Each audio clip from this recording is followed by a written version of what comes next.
Good morning. We'll call the meeting to order. This call is being recorded. Council is conducting this meeting in person and via conference call in accordance with the Municipal Government Act, Section 199. Council meetings can take place in person as long as physical distancing of 2 meters can be maintained between participants. At this time, according to Alberta Health, public attendance at council meetings should be facilitated through virtual means. If you've submitted a comment request, the chair will call on you at the appropriate time. The chair may also ask for comments and concerns from the public relating to a particular topic, and at this time, phone lines will be unmuted. If you would like to speak, please state your name. We ask that only one member of the public speak at a time. All persons will be allotted 10 minutes to speak as per our procedural bylaw. We ask that if the meeting recesses, that any callers hang up and call back in as the meeting reconvenes. This helps with call quality. Please note this call is being recorded and will be uploaded to our website and/or social media. To eliminate background noise, please mute your phone during the meeting. Everyone has a right to be present at council meetings and council committee meetings. Any attendees that are considered disruptive to the progression of this meeting may be removed at the discretion of the chair as per the Municipal Government Act, Section 198. We thank you for your cooperation and understanding. Due to the hybrid nature of the meeting today, we will conduct a roll call. Reeve Link is present. Deputy Reeve Clausen. I'm here. Councillor Wilson. Present. Councillor Bigger. Present. Councillor Eichert. Here. Councillor Armstrong. Councillor Armstrong. Ready? I'm here. Councillor Kester.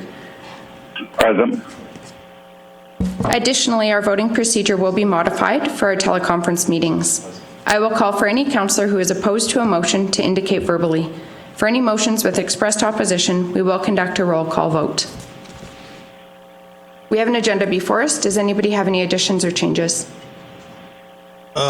Yes, I do. I would like under new business, land use bylaw. We'll do 2.45, land use bylaw.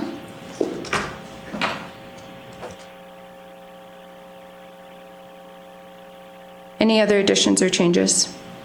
New business as well. Fencing issue, Division 1.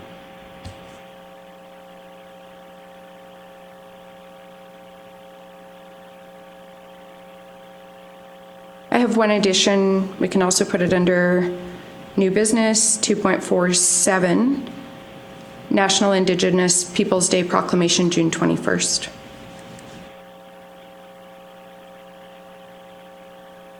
Any other additions or changes?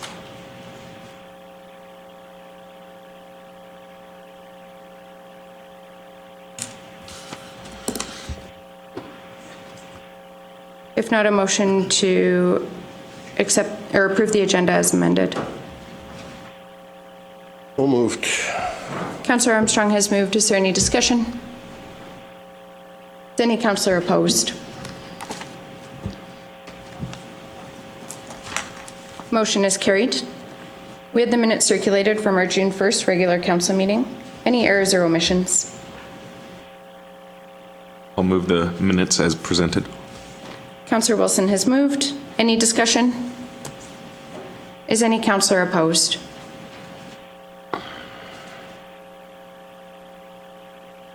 Motion is carried.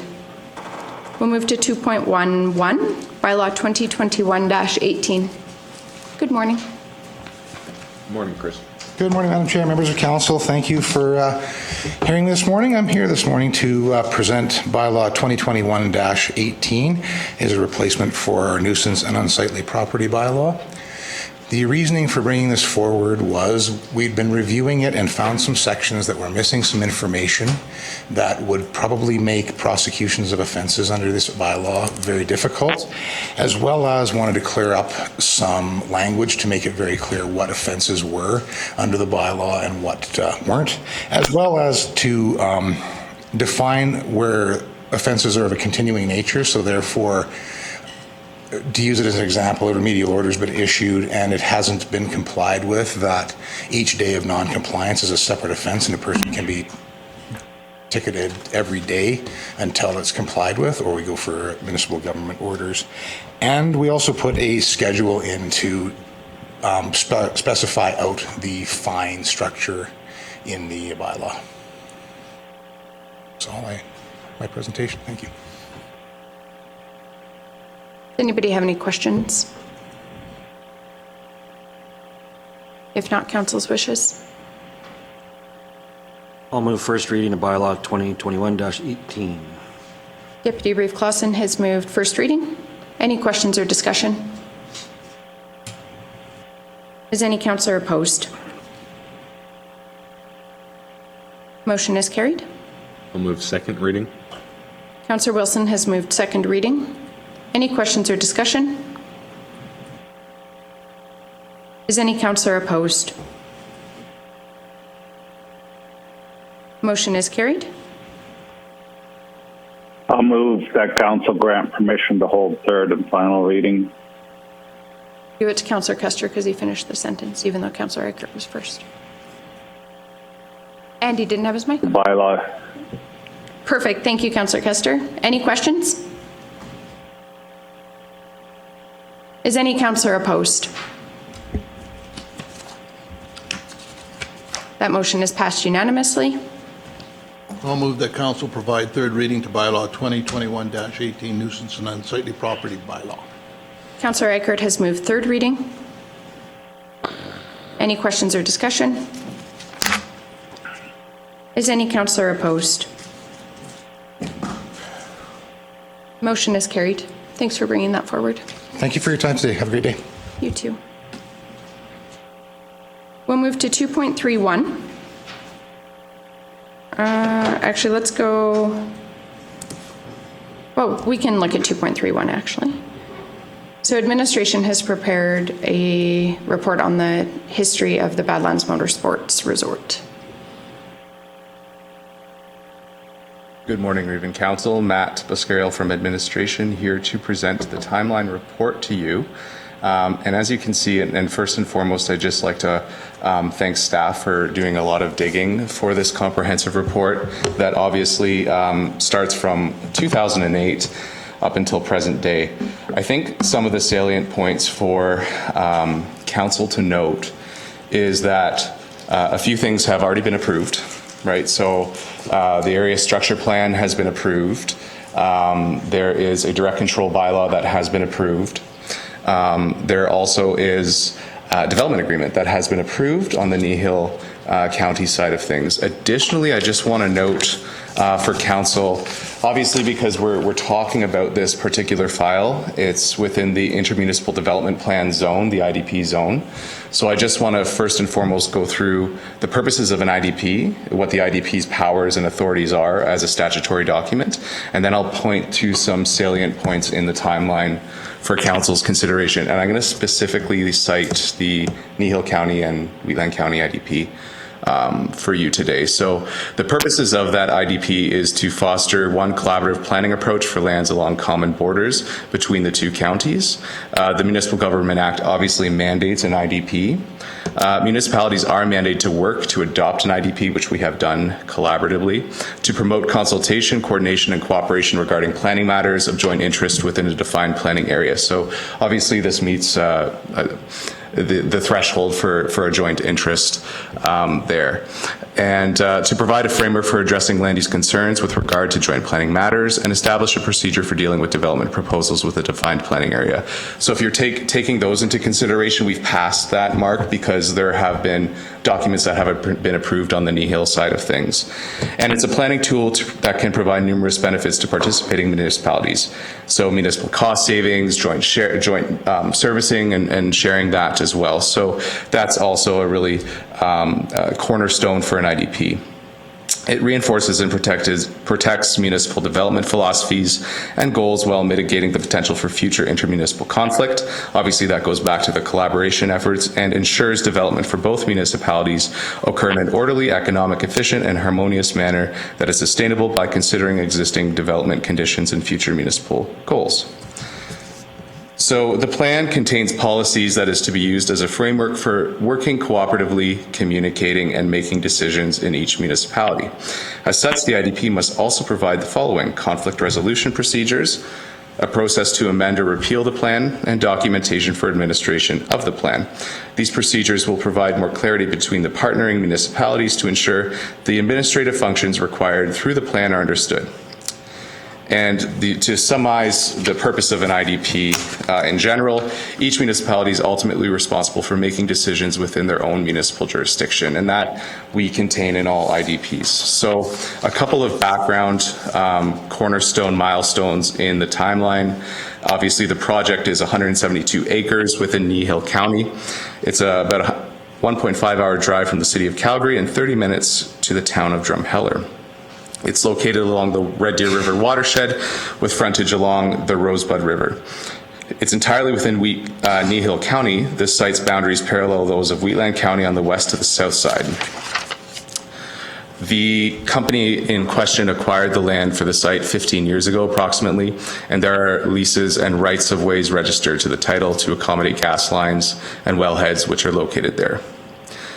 Back in 2008, and you'll see when in our timeline where the area structure plan was approved, back in 2008, the ASP was submitted to Kneehill.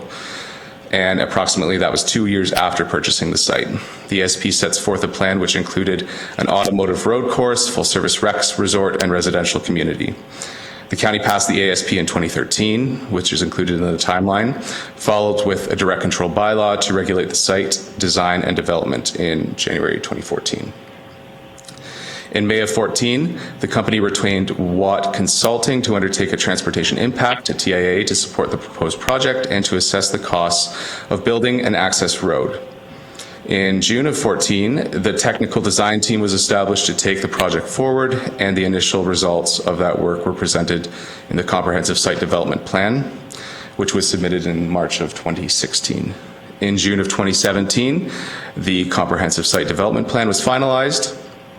Extensive studies and assessments were done in consultation with professional teams and developers and engineers. A DA, a development agreement with Kneehill County, is finalized at that time. In January of 2020, approvals under the Alberta Environment and Parks and Water Act, and Environmental and Protection and Enhancement Act authorized the placement and modification of 5 wetlands. These approvals are currently being appealed.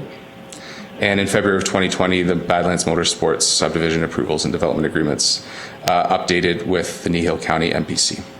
And so you can see all of the events that took place in between then that staff have researched in consultation with Kneehill County as well. And that concludes my presentation of the timeline. Thank you.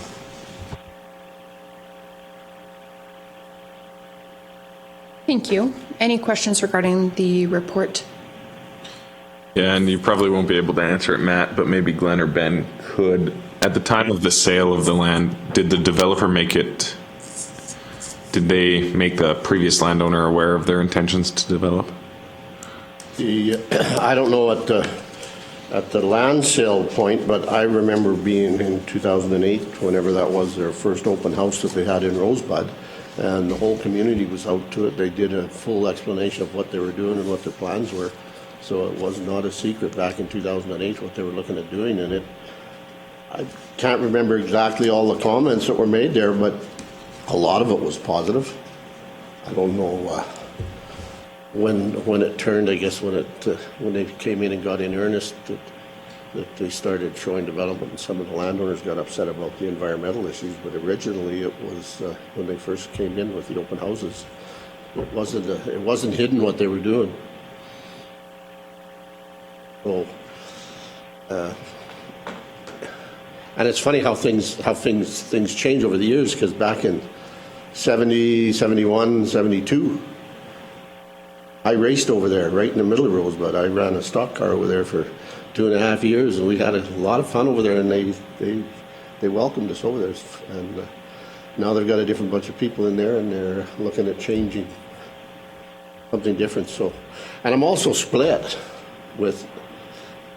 I've got a lot of calls from the residents over in the northwest of my division, and they want us to support the environment. I have no issue about an environmental impact study if that's what's needed. Either way, but I've also got a lot of residents on the south side of my division and the east side of my division that do not have an issue with it. So I'm kind of sitting on the fence. I have no issue with them doing an environmental assessment, but I can't say that I'm opposed to the development.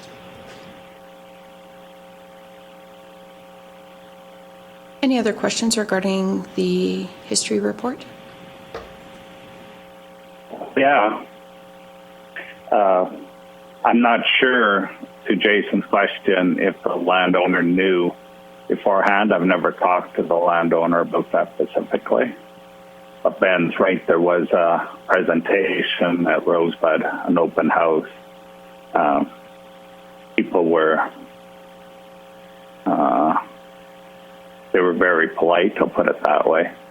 They listened and digested it. So there was no formal, let's build it at Rosebud. There was some concern. But nobody got up and said they didn't want it either. I think it was just typical open house. You go and listen and digest it later.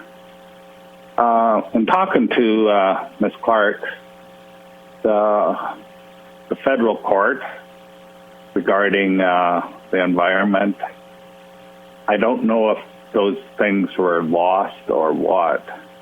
Wendy was wondering if she could speak about that, because these endangered species or threatened species, this is cutting edge, shall we say, for the federal court, and I don't know exactly. She would be much better, so if you would give her an indulgence when she gives her a presentation to speak about the federal proceedings. It has to do with the threatened species and whatnot. Yeah, it's been a long history. Thanks, Matt, for the IDP, but this area structure plan was passed by Nihil before the requirement for an IDP. So this racetrack wasn't included in the IDP. So to say, it was a previous structure plan that was passed. I know there has been a lot of changes from the original ASB that has come to the board. Originally, it was just, it's going to be a nice street cars out there racing away, and you won't hear a thing. It's just like driving down the highway. To now, they want drag strips, maybe motorcycles, 300-kilometer racetrack. So this is a racetrack, and I think it has been changed. And I'll save my other comments for the presentation. But it's just the timeline. I just want council to be aware that there might be some comments coming on the federal court and exactly what happened there. Okay, thanks. Thanks, Councillor Custer. Any other questions? Yeah, thanks for all the work. I'm the one that asked for this, and I really appreciate it because it gives a great overview of what's been going on. So what is currently, do we know what exactly, is there any of this stuff under appeal, and has it been closed? Because my understanding was a lot of these things have all been dealt with already, so this is almost after the fact from what I've heard. Just want to clarify that if we know that information or not. I believe Everything's been passed, Scott, except they're appealing through Environment, the Water Act. I believe it's the Water Act. And that's an appeal that's ongoing now. So there'd be a request coming in that the government do an environmental assessment. Purpose of this is a lot of the studies were done after the area structure plan. They have a different process in Wheatland County. They do the studies, we review them, we pass our area structure plan. In Nihil County, it didn't go down that way. And a lot of the plans weren't publicly scrutinized to come in after the area structure plan was done. So there was, indulge me here, the area structure plan, there was a noise assessment done. It was desktop, tabletop. I don't believe that people even went out and had a look at it.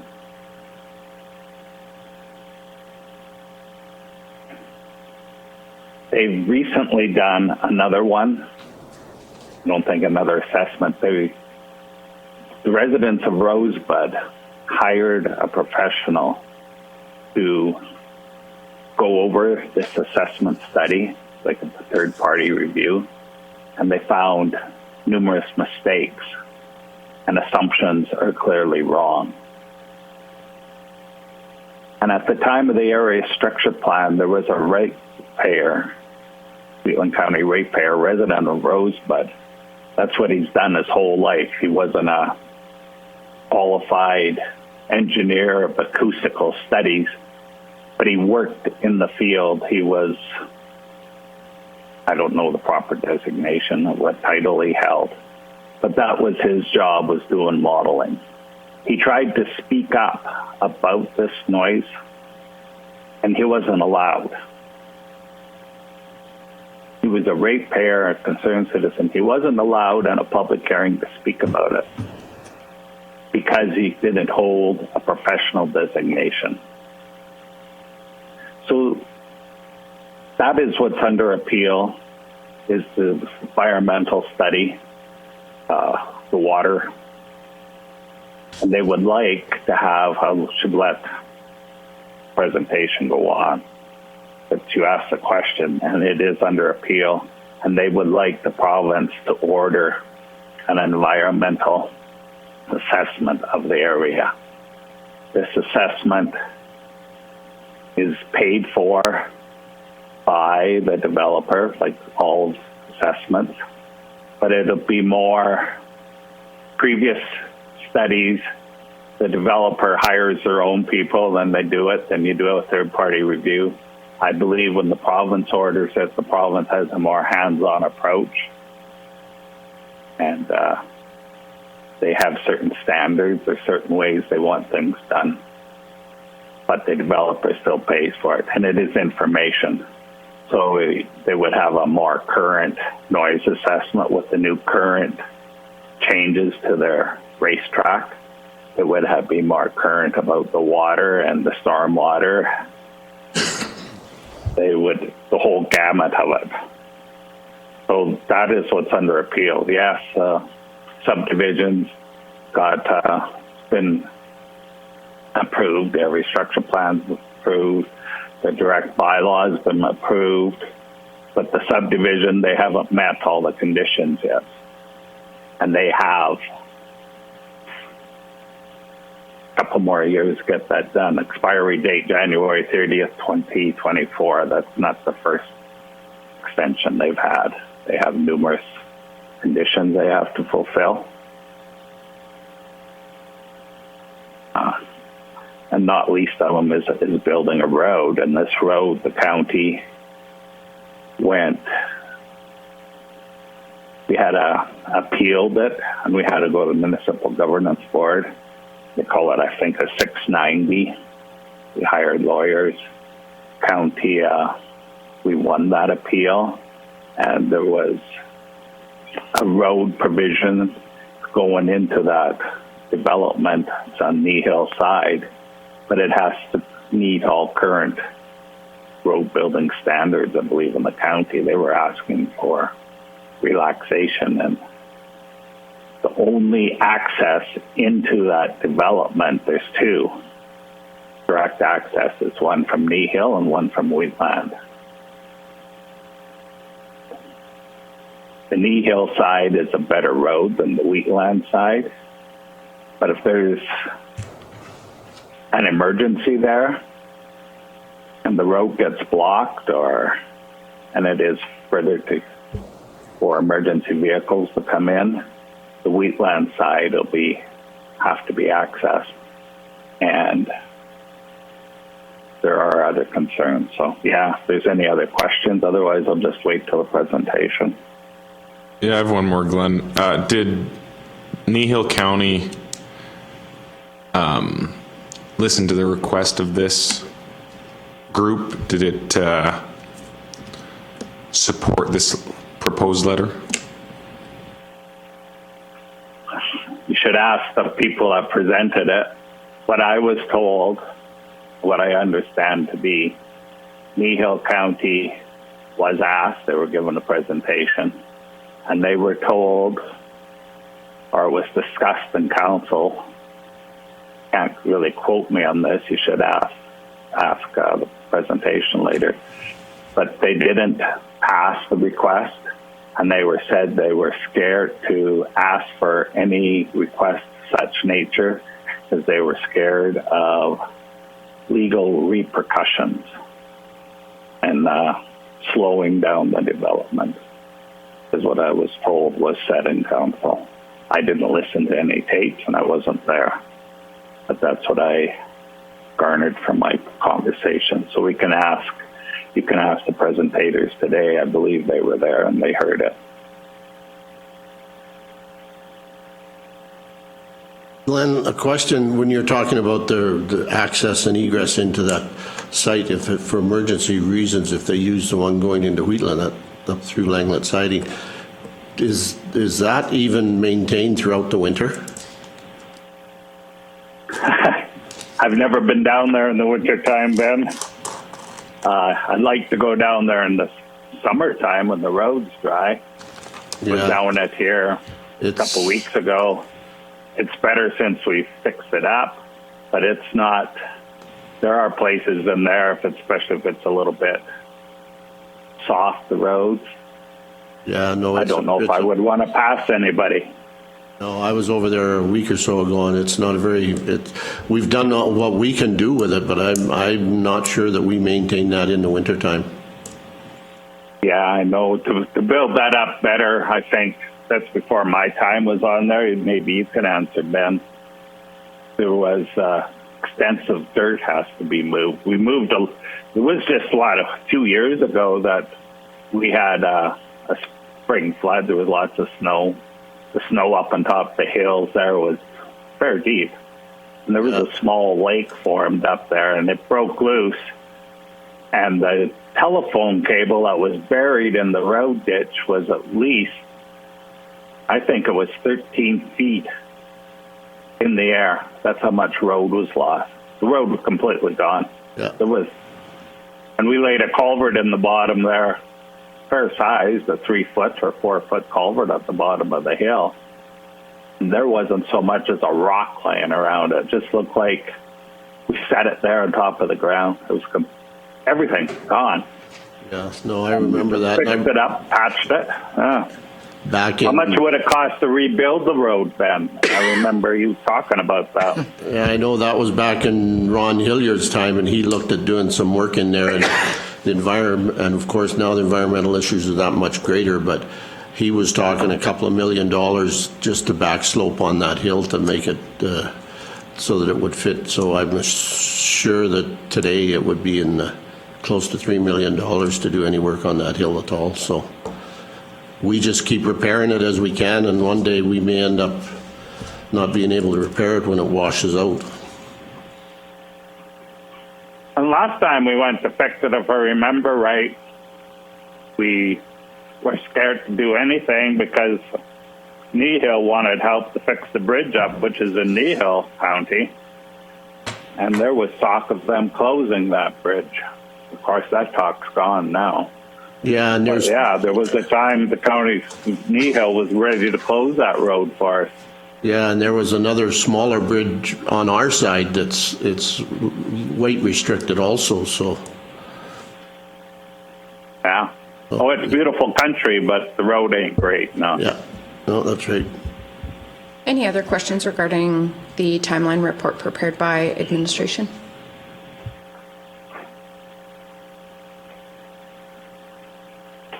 I'll echo Deputy Reeve Clausen's thanks. It is a really good context for considering the request for the letter. And we certainly appreciate the effort and the work that went into it. Perhaps a motion to accept the background material as information? So moved. Deputy Reeve Clausen has moved. Any discussion? Is any councillor opposed? Motion is carried. We'll move to 2.32, Division 1 Councillor Notice of Motion, re Black Ribbon Day. Thank you, Reeve-Link. This is a little early, but I won't be here the meeting before this. Anyways, I'm leaving in August, so I wanted to make sure it's on there. Black Ribbon Day is an international day of remembrance for victims of totalitarian regimes, specifically Stalinism, communism, Nazi and fascist regimes.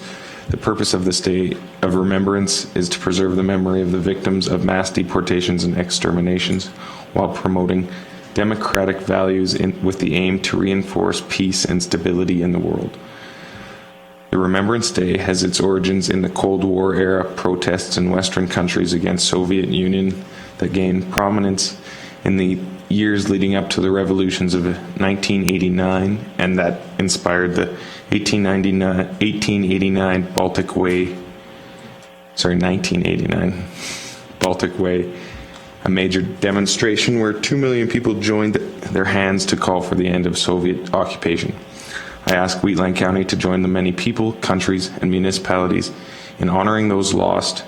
We as elected officials must always promote freedom, democracy, especially after a pandemic where we saw the strictest lockdowns, regulated travel, and excessive enforcement on the general population. It is our duty to remind each other the consequences of totalitarian governments by recognizing August 23rd, 2021 as Black Ribbon Day. I have some links that I show where the information came from and some extra stuff if you guys want to read that. So. Any questions? I have comment. Yep, please go ahead. I don't have a problem with remembering past atrocities, but when we link it to the current lockdowns, that is, I don't think, appropriate. Past atrocities were committed by individuals, some during war, some not. The lockdowns is a pandemic. It's a once in a, hopefully a century.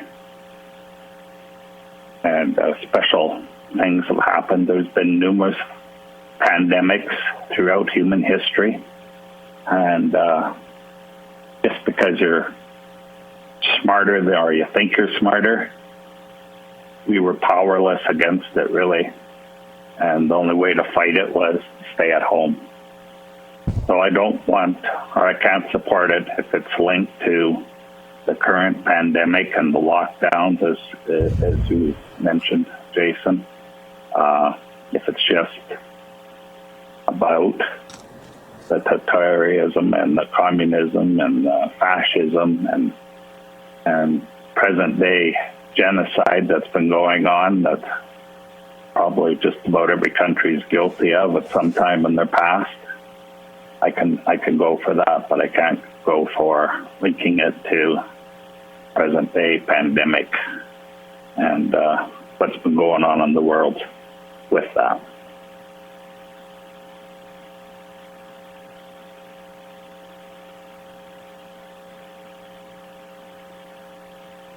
I have, this is should be brought to the fore, but this is my problem with all of this stuff is human beings are disgusting creatures and they do horrible things, and they have done it since the dawn of man. And to bring this out and to hold this, that this is as horrific as it was, this is just, in my opinion, this is, we'll be doing nothing but every day, and we're going to be doubling up on this and tripling up on this and all this, because there have been atrocities perpetrated on peoples, and they should all be remembered. But it doesn't do, I don't believe, this is virtue signaling, to do any of this stuff, to bring anything out that this is not my responsibility as an elected official to bring out what, this is what the people, this is everybody's individual responsibility to read history, to find out what horrible things happened. And the best you can do is just not do it again. But all of this stuff, it doesn't matter if it's this or if it's Stop Drowning Day. It doesn't make, it's all just virtue signaling. There's nothing we can do about it per se unless we do it personally. It's not government's job to bring it up. This is a personal thing. This is between you and your God. So I will not be supporting this. Any other questions or comments? There's no motion. There is no motion on the floor, but there can still be questions regarding your presentation. It did come late last night, so there could be questions.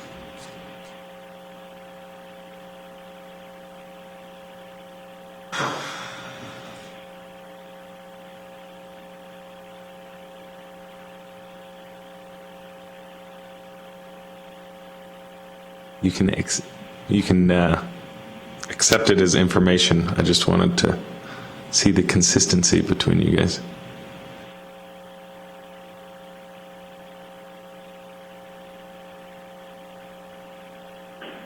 I'll move it as information then. Thanks, Jason. Motion to accept for information. Any other questions or discussion?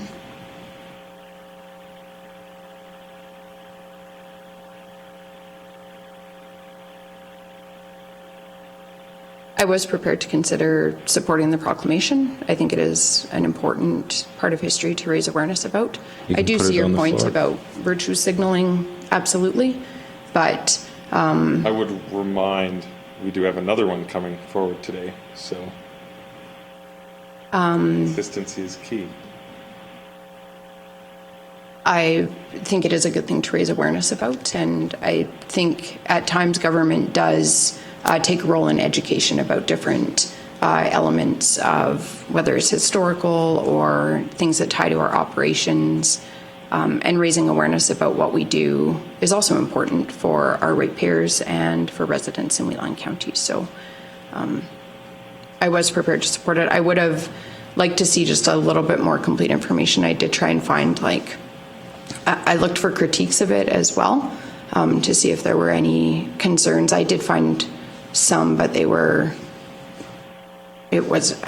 didn't necessarily see strength or validity in those arguments. But yeah, it is federally proclaimed. It's provincial, our province recognizes it as well. And globally, there are many nations and different government entities that support it. Are with others. Yes, absolutely. Through the chair, I'm not going to debate it because last time I put my views on the table about this stuff, somebody took offense to it and went after us, and my views haven't changed. So I'm not going to get into that discussion, but I will say that Remembrance Day to me means exactly this, and it covers everything that you talk about in this resolution. That's the Remembrance Day is the one where they fought for their freedoms and died for their freedoms, and we remember them, and we don't just remember ours, we remember everybody that passed away and got killed and got enslaved and got whatever in the gas chambers, the whole damn. And to me, that's what Remembrance Day is. So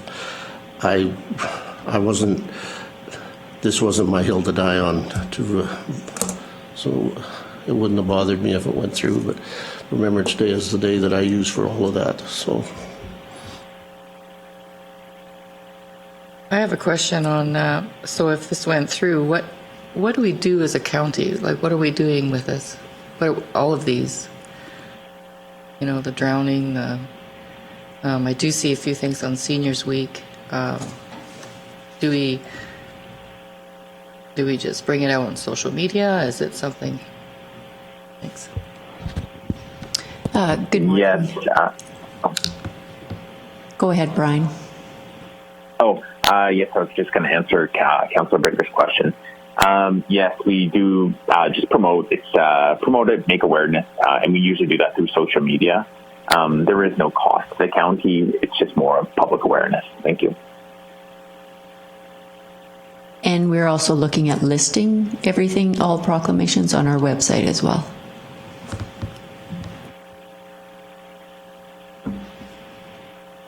And that might be a good process just further to that. I know we talked about it a little bit at our last council meeting, but it may be good even at the organizational meeting just to review proclamations that council may want to consider. Obviously, it could be a different council, but even if administration wants to bring that forward, it may just streamline and make it a more efficient process. But that will be for a future council to consider. Any other questions or discussion? Well, I'll discuss. I have a hard time with these proclamations too, because I've said it to you before, it's a form of advertising for us and for these groups through us, through our media stuff. And that's not our purpose here. Our purpose here is to govern and to listen to our ratepayers and things. A lot of these things don't come from our ratepayers. It'd be different if someone brought it in as a ratepayer and did it. But a lot of it just comes from a group, Canada-wide, Alberta-wide. Seen it many times, and when you start listing them, it'll actually, if you accepted all of them, it would show you how out of hand it's gotten. What effect does it actually have?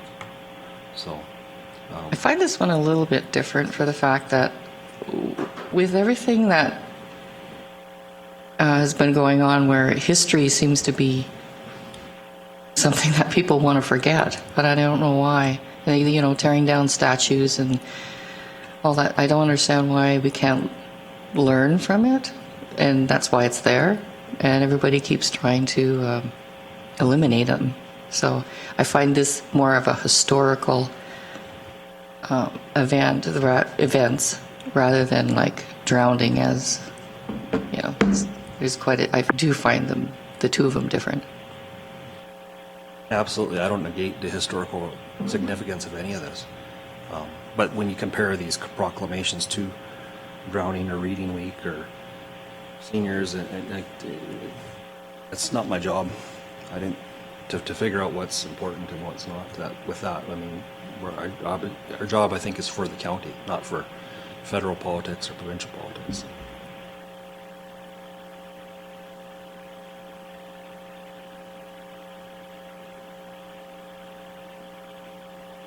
Any other questions or discussion?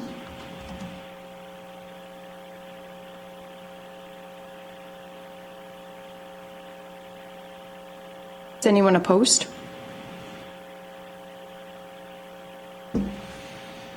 Motion is carried. Any further motions? There was a notice of motion of the proclamation. Are you bringing that forward? Yeah, I will. It's closer than I thought it would be. So I figured you guys would all vote it down more vocally. So that would set a precedent, but I guess there is closer vote than I thought. So I will put it on the floor that we recognize August 23rd as Black Ribbon Day. Any questions or discussion? New discussion, we don't need to reiterate.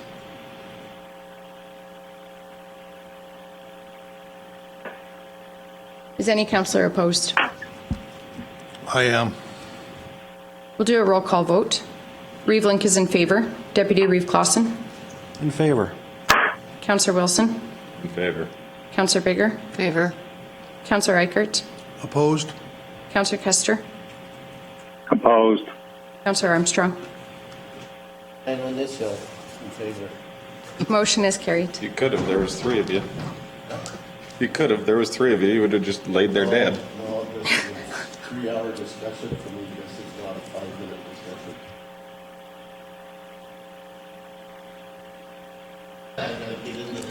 discussion. We'll move to 2.41, Council Resolution Tracker.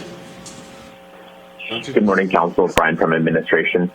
Page 41 of your agenda package is the Council Resolution Tracker. Anything in green has been completed. Anything in yellow is still ongoing. If there are any questions, please let me know. Thank you. Any questions regarding the tracker?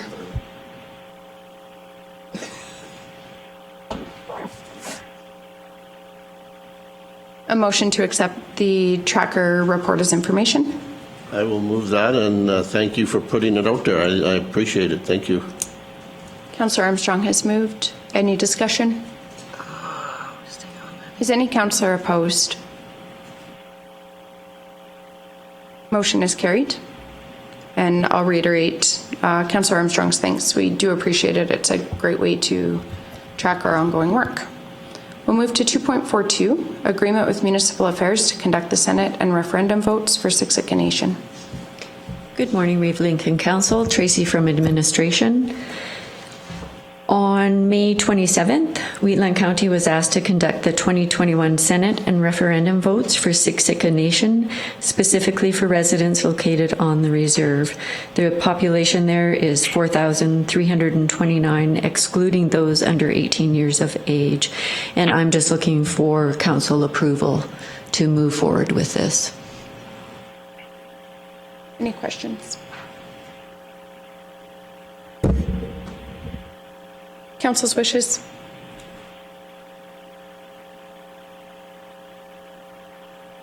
I'll move that we direct administration to sign an agreement with Municipal Affairs to conduct the Senate and referendum vote for the nation, Siksika Nation. Councillor Armstrong has moved. Any discussion? Just a question. Pardon my ignorance, but what can they not? Do they do this on their own land as well, or is there a reason why it's off land? They don't have their election on October 18th, so that's why. Oh, so they. Yeah. They're on a different election rotation cycle than we are, so because the province is aligning it with municipal elections, it's more efficient to do it where there's already elections being conducted. I thought it might have something to do with because it's federal land. I don't know. Okay. Any other questions or discussion?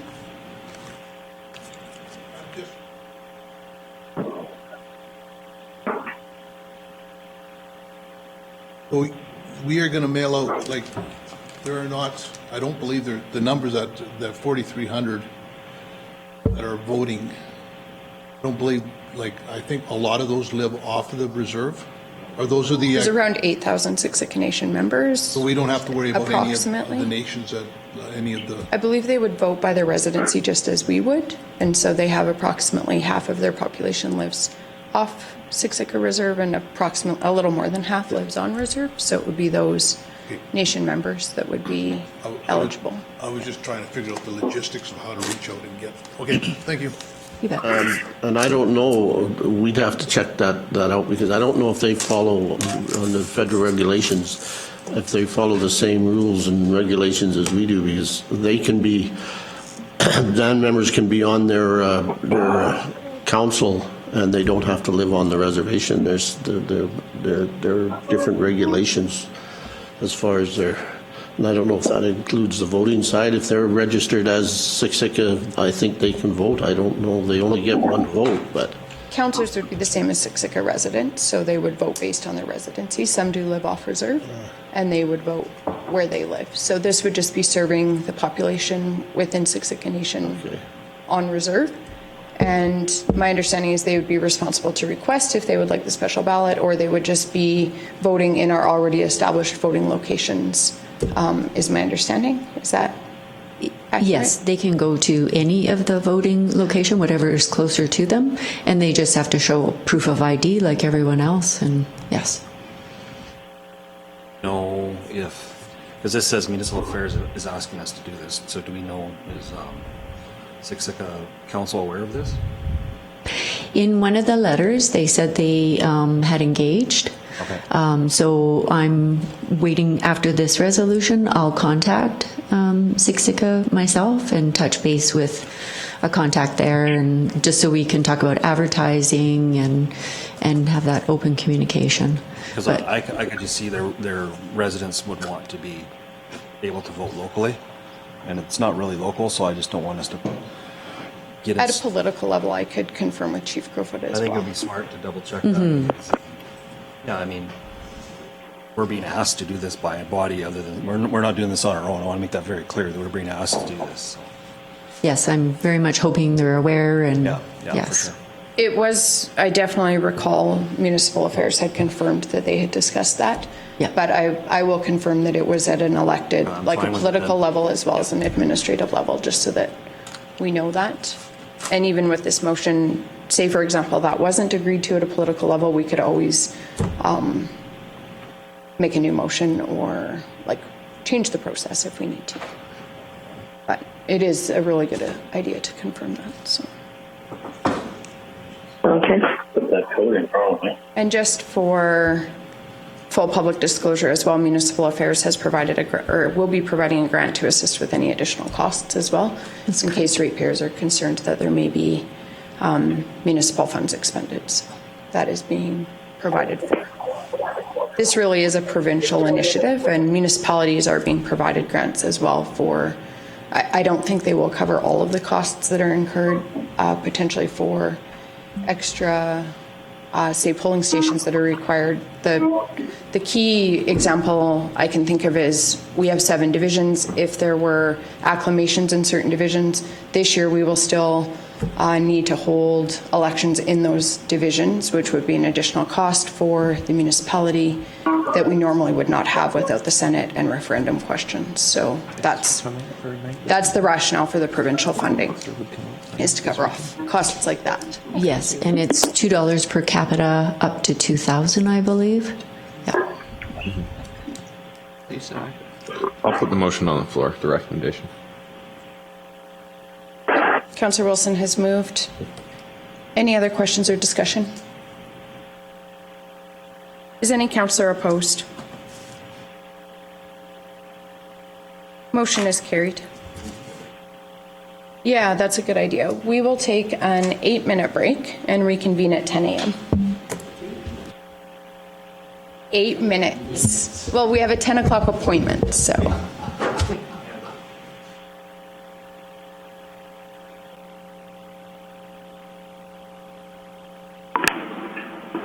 Good morning. We're going to call the meeting back to order. We do have a 10 a.m. appointment regarding an update to resident ratepayer request for environmental impact assessment regarding Badlands Motorsports Resort. I understand that we have a number of people who have requested to comment this morning. I will ask that each presenter keep their presentation to a 10-minute time limit as per our procedural bylaw. And I would just ask that people limit their comments to introducing new information that hasn't been presented by previous presenters. And our administration is going to keep phone lines muted, and we'll just go through the comment list that has been presented to our administration. We'll unmute individual call lines, and then following the list of people who have requested to comment, we will open up the lines to presenters who would like to comment. Again, I will just reiterate that we would ask that it be new information that be brought to council's attention, just in order to conduct the meeting as efficiently as possible for everybody. With that, we'll start with the first phone line, unless administration has any preliminary comments. Good morning, Council. Just a quick update, Matt from administration. Just this morning when front staff got in, we did receive 23 additional emails that were sent related to the Badlands Motorsports Center this morning. We have not had a chance to go through them, but I just wanted to put that information out for Council. Thank you. Excellent, thank you. Hi, Wendy. Your phone line should be unmuted. Okay, can you hear me? You bet. Good morning. Oh, thank you very much. Good morning, Reeve Lincoln Council members. Thank you for the opportunity to provide more information. I consider your due diligence to be impressive. Unfortunately, Fiona could not be here with me today. I would, however, like first for our legal counsel, Richard Harrison, to give you a little bit of a briefing. Could I turn it over to Richard at this time? Sure, thank you.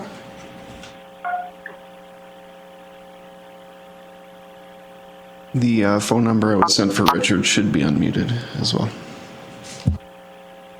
Hi. Richard Harrison, Wolfson Lakecraft. Are you able to hear me? Yes, good morning, sir. Good morning, thank you. I'm a rural resident as well in Rocky View County, and so phone internet access isn't always the best. So let me know if my phone line cuts out and I can try to call back in.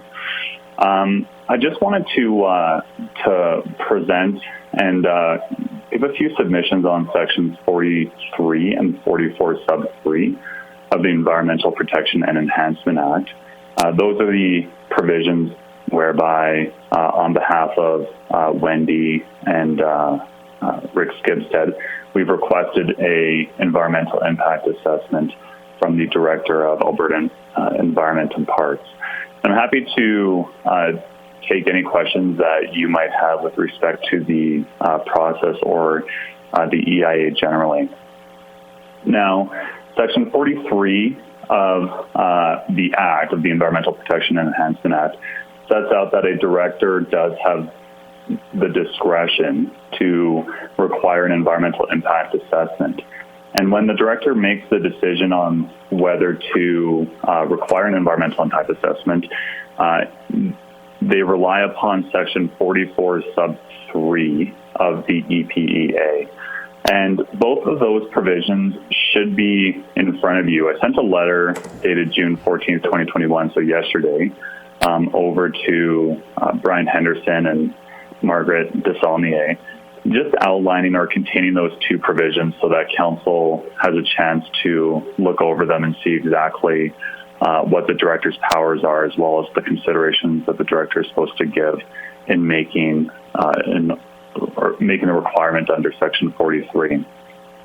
But essentially what happens is when the director feels that a project is of such a threshold that they need to make a determination on whether the project is in fact in the public interest, they will require or may require that an environmental impact assessment be required for that project. There's been a few projects in Alberta's history where this has been required. For example, the Three Sisters Resort in Canmore, Castle Mountain down in southwestern Alberta. And I believe that this would be the first for a tourism project in Wheatland and Nehill County below. I was just unable to find any others. And the reason that we felt that this was a project that was appropriate for an environmental impact assessment is because there's really no one regulatory process that is going to consider whether this project is in the public interest. You know, I know you've heard lots about the location of the project, the potential environmental impacts of the project, so on and so forth, but no one has actually really considered the public interest standpoint for the project, right? Whether the project, its economic benefits will outweigh any environmental concerns that are being raised by proponents or opponents of the project. And it's for that reason that we made a request on May 5th for the director to require an EIA for this project. Now, a few things to note about the EIA process. Like I said, it's a little more unique when it comes to tourism and recreational projects. The EIA process is a process that is led by the province and not by a specific municipality or county. It is generally paid for by the developer or the project proponent. The project proponent prepares an EIA, submits it to the director, and the director will then determine whether the EIA meets the requirements set out in the various provisions that say that you need to do this for an EIA, you need to do that for an EIA. The director looks over the EIA and makes a determination. So the municipality is really not going to have much involvement with the crafting of the EIA, but the municipality will likely be a beneficiary to the EIA. Once the EIA is created by the project proponent and submitted to the director, and the director makes a finding that it meets the threshold requirements under the Environmental Protection Enhancement Act, that EIA can be relied upon and viewed by other regulatory bodies such as Wheatland County, as well as Wheatland County's development approval process or subdivision approval process. is really a document that is there to assist other regulatory bodies, as well as to provide certain considerations on whether the project is in fact in the public interest. Now, with respect to the EIA specifically, again, as I noted, we really do feel that Wheatland County has an oversized role in asking the director for an EIA. Your county is really in the thick of things. This project straddles and crosses borders. It is going to be both in Kneehill and Wheatland counties. It is a huge project in a location that is void of huge projects. And Wheatland County asking the director for to order or require an EIA would really go a long way, I think, with the director's considerations on whether to require an EIA. We think that because, like I noted, you are in the thick of things. Right? It's your county that is going to be subject to this development, and you are going to be potentially the most directly affected by it, while receiving potentially the fewest tax dollars in return from this project. And so when the director, if the director receives a letter from you supporting our request for an EIA, then we think that that will really go a long way to moving this process towards obtaining the EIA. Like I said, an EIA can only help to ascertain whether this project is really in the public interest. And that is really the unique aspect of what an EIA can do and why we've requested it. If you do not have section 43 and 44 sub 3 in front of you, then I certainly encourage you to have a look at my letter that I sent over yesterday containing those two provisions, because they do set out why or how the director is to go about requiring an EIA. So with that out of the way, I'm happy to take any questions that council may have on that issue. Does council have any questions? I got one. Please go ahead. Yeah, you mentioned, good morning. You mentioned that Wheatland County is in the thick of things and maybe be development in Wheatland, I think is what you were alluding to. Where do you get that information from? The project proponent published, and Wendy's going to talk a little bit more about this, and her slideshow, I believe, does have an infographic of the project, but the project proponent published a historical and assessment of what they plan on building in this area. And under that assessment, the project is showing as expanding into Wheatland County into the future. Right? And so I believe, and my understanding from my client is that initially this project was only going to be in Kneehill County, but is now actually contemplating expanding into Wheatland County. And so that's, I guess, why I'm saying that Wheatland County is in the thick of things, is because this project is going to cross the border. It is going to come into your county. And even, before it does come into your county, it's going to have a fairly sizable role to play in the development of your county in this region. We know that the secondary access road for this project is going to be entirely within Wheatland County. It's going to come in from the south and southwest. We know that the community of Rosebud is within earshot of this project. And of course, a lot of your ratepayers are going to be bordering, and residents are going to be bordering along this project along the southern border. And so that's, I guess, what I mean by when I refer to you guys being in the thick of things.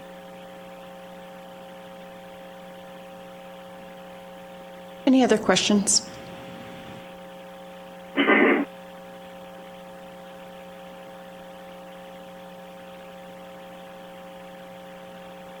Thank you for your presentation. We'll move to the next caller. Thank you. I appreciate your time. Thank you very much. Thank you. Now can I present my slides, Amber? Yes, you bet. And we do have them up on the screen, and they were circulated as well via email, so any councillors not in chambers can also view them as you go through. Great. Okay, I will, I've tried to spend a lot of time preparing this to be concise. I will do my best. Wheatland County should request an EIA for 4 reasons. As Richard said, the project is not in the public interest as far as we're concerned. We commissioned a report by a business valuation expert at BDO. He concludes the project does not appear to generate market return. This is a serious deficiency. Wheatland County residents have been unable to address the development of this project before Kneehill County Council. 3, both Wheatland and Kneehill County have designated the River Valley as an environmentally significant area. And 4, Wheatland County and residents will get a voice at the table. This slide shows you the locations of a few of the federally and provincially listed species at risk. Note the bank swallows on the river banks across from the racetrack. If you go to your next slide, please. These are a few of our favorite wildlife. Hundreds of federally threatened bank swallows will fly from their nests across the racetrack with cars feeding at hundreds of clicks to get where they collect insects over the wetlands. Killing them is actually illegal. Vehicle collision is listed in the top 5 threats. Just last week, Richard had to nearly stop for them as they were starting to feed off those wetlands and going across the road. Local falcon experts know of 2 obvious prairie falcon nesting sites at the project area. The setbacks have not been considered. They will not tolerate human disturbance and the horrendous noise from a racetrack. Golden eagles are rare, and this pair now has 2 chicks. At 1,200 meters and within sightline of the racetrack, experts say they will be gone. The sharp-tailed grouse is also sensitive in Alberta. The grasslands just above the river valley provide habitat. Environmental reports are deficient and have not addressed these species in their proximity. There is no regulatory process to protect the loss of wildlife. Next slide, please. I direct you to letters from Paul Lassen, a retired noise consultant from Rosebud, and from Paul Muir, the executive director of the Rosebud Center of the Arts. You will have received them. The noise impact assessment for the racetrack was done in 2009, 12 years ago, 4 years before the conceptual plan, the area structure plan, went to Kneehill County. Paul Lassen warned Kneehill County in 2013 that this report was rife with error. He was ignored. Now, a recent third-party expert review confirms it is substantially incorrect. Paul says the racetrack will severely impact the economic viability of the entire hamlet of Rosebud. Paul Muir says Rosebud Center of the Arts and all the other businesses need accurate data to know the effects of this racetrack. These are highly respected individuals calling for a provincial EIA, including an unbiased noise impact assessment. It's 12 years old. This should be an easy decision. The ridiculous noise from a racetrack is not one of the best kept secrets. I know it, and you know it. I don't see why this is so hard. There is no regulatory process to address the noise of a racetrack. Next slide, please. This is the primary access. In 2014, Wheatland commissioned an AMAC road network review of the Watt Transportation Impact Assessment. AMAC points out the extremely large 20-meter cut at a 17% grade. The severe environmental impact only a few meters from the river, the highly erodible soils. Has there ever been a road built into the valley that did not erode? You've paid for a few. I'll say it again. No regulatory process addressing the environmental impacts aspects of road construction has been done. Next slide, please. This is the secondary access. 4 miles, over 4 miles, including one into the river valley. AMEC points out the 6.5 meter width around a blind corner, which I debate whether it's 6.5 meters. I would say it's barely a lane and a half. They point out the erosion problem and the significant environmental impacts of a possible upgrade. AMEC did not address the use of this road for emergency access. There has been no balancing of the environmental and economic impacts of road construction in any regulatory process. Next slide, please. The Wheatland secondary access passes along and crosses a tributary to the river twice. There are wetlands along it. There has been no public notice of a regulatory process related to the disturbance of wetlands and water courses along either access. We know plans must get bigger to increase revenue. Will that include a grandstand? The WAT-TIA and the AMEC network review were done 7 years ago without more comprehensive plans that are available now. No regulation limits the maximum number of people on the site. The length and width of the racetracks has increased. Social media posts indicate there will be competitive events and even drag racing. There is real potential for increased use of Wheatland secondary access.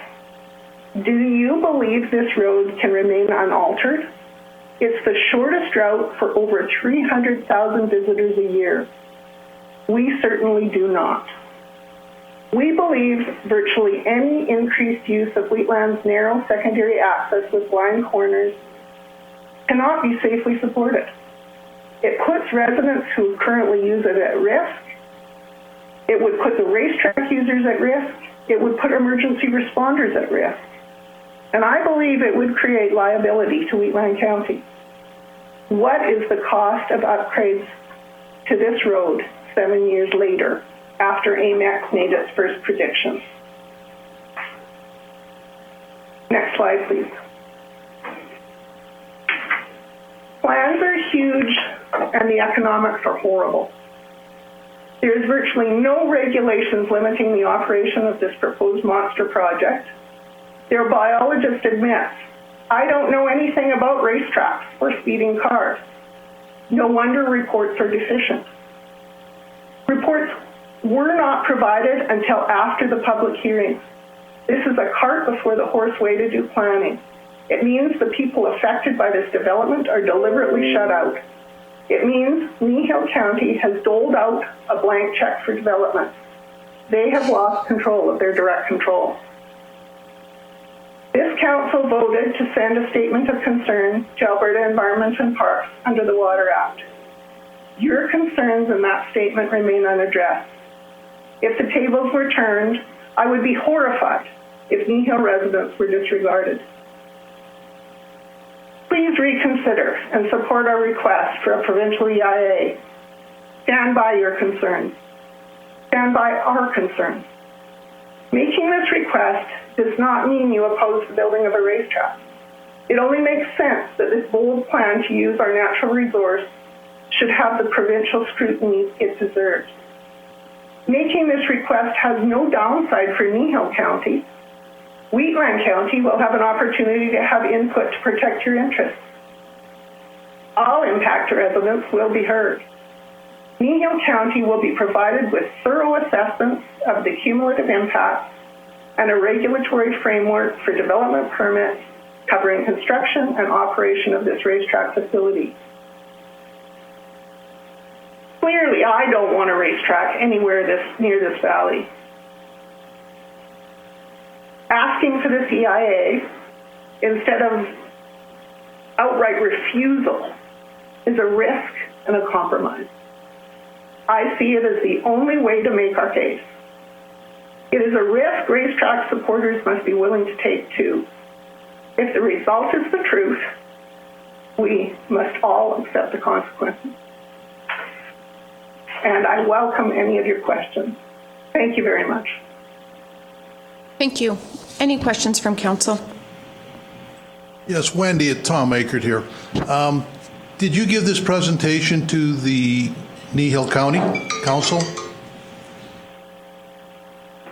Can you hear me? Yes.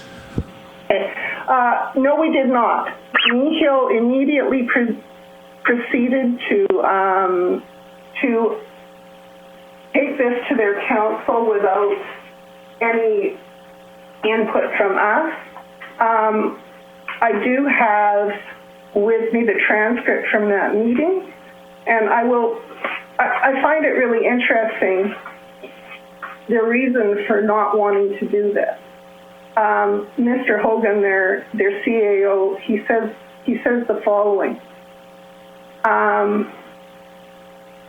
If you start throwing up perceived or real roadblocks to a development that you've already approved, you may be walking the county into a potential legal situation that would give the developer the opportunity to come back seeking damages from the county. Tom, that's why I say to you, Kneehill County has lost control of their direct control. They've put Wheatland residents in a horrible situation. And I believe they're in a horrible situation too. So having the province do an EIA would actually benefit Kneehill County greatly, I believe.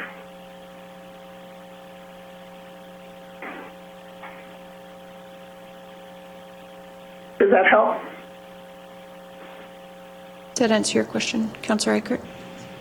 Yes, it does. Thank you. Any other questions? Hi, Wendy, it's Scott Dawson. Do you know if it's been brought currently to Kneehill County? Because I'm under the assumption that it was there about 2 weeks ago, and it was brought forward by a councillor, and it was unanimously defeated. That's correct, and I was quoting to you from that meeting. Well, if you reference Al Hogan, there's no way it could have been that meeting, because Al Hogan has not been the CAO there for...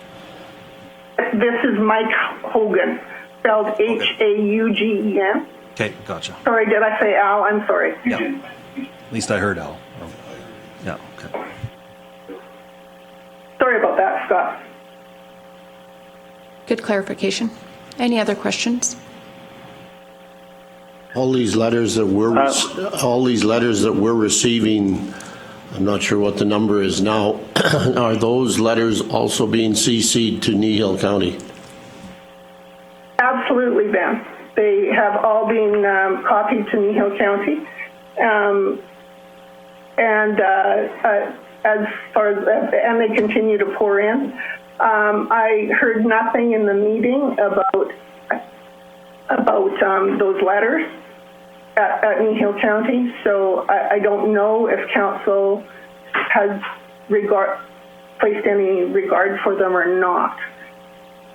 I had really hoped that Kneehill would take this opportunity to have a method to get more information about this development, but apparently they could not. Thank you. This is a question to staff. They were mentioned, their CAO mentioned legal problems. Would that be anything that Wheatland could be involved in? Matt from administration, just to council, the liability, was that because I heard multiple, and so just mulling it through my mind in terms of Wheatland County's road access there, I think two elements come to mind, and I've been just discussing them actually right now with staff.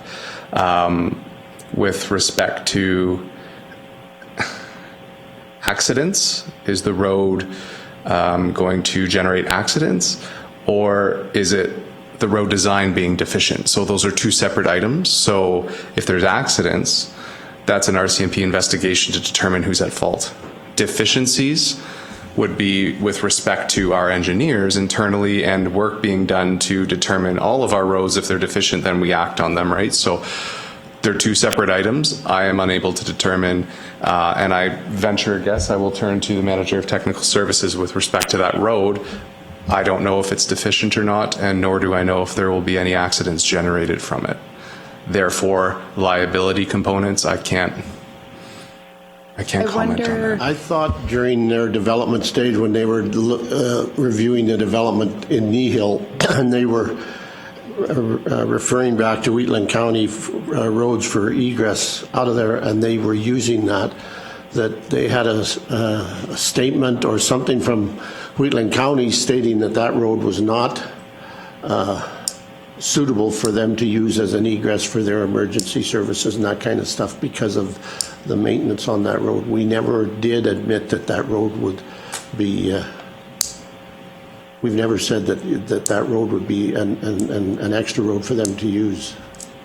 So I know that was part of the 690 appeal, and that the MGB did address some concerns around impacts to Wheatland roads, and that Nihil County was ordered by the MGB to amend their DC4 bylaw. That was actually in the report, but I do recall, I think Councillor Kester discussing that previously as well, that was a win, that be addressed. I am wondering though if Councillor Bigger's question was more around legal implications of a decision today, to if council were to consider supporting the request to write a letter if there is liability with that. Was that your question? Yes, that was how I following understood it. the Nihil's council. Could I interject here? I believe that Richard Harrison is still on the line. I'm sure he'd be happy to comment on that. I think it would be most appropriate for Wheatland County administration to answer that for council. Yes, just Brian from administration. I think the probability of that would be very low. Any sort of legal consequences for writing a letter of support. I can't say with 100% probability, but I am very certain the probability would be very, very low. Thank you. Any other questions regarding the presentation that we just heard? I have one. Yes, please go or ahead, maybe Councillor more. Kester. Okay.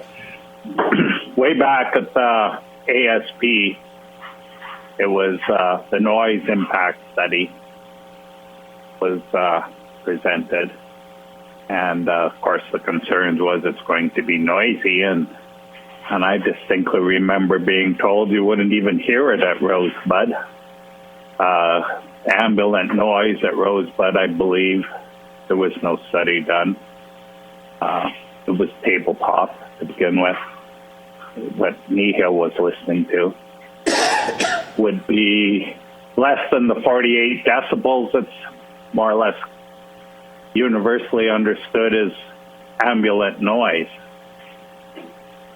Now, I know there was objections at the time and nobody listened. And I've heard that the residents of Rosebud have taken upon themselves, or some of them, to do a study.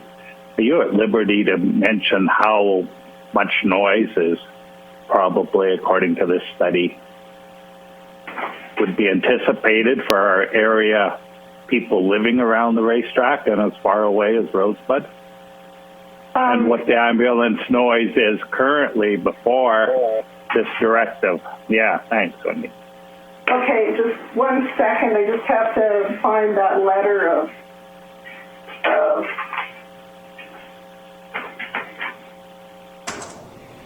I believe it was circulated to council. It was a confidential document. It would be in your addendum package for today's meeting. I'm just finding the title.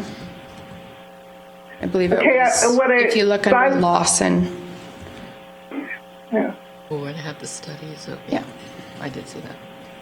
Oh, it actually I think came after that. Can you help? Can you hear me?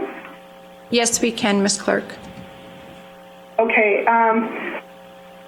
What the report says is that the DBA noise consultant report, it says that they would predict a reasonably foreseeable maximum scenario of increasing the predicted sound levels of the original report by 16 decibels.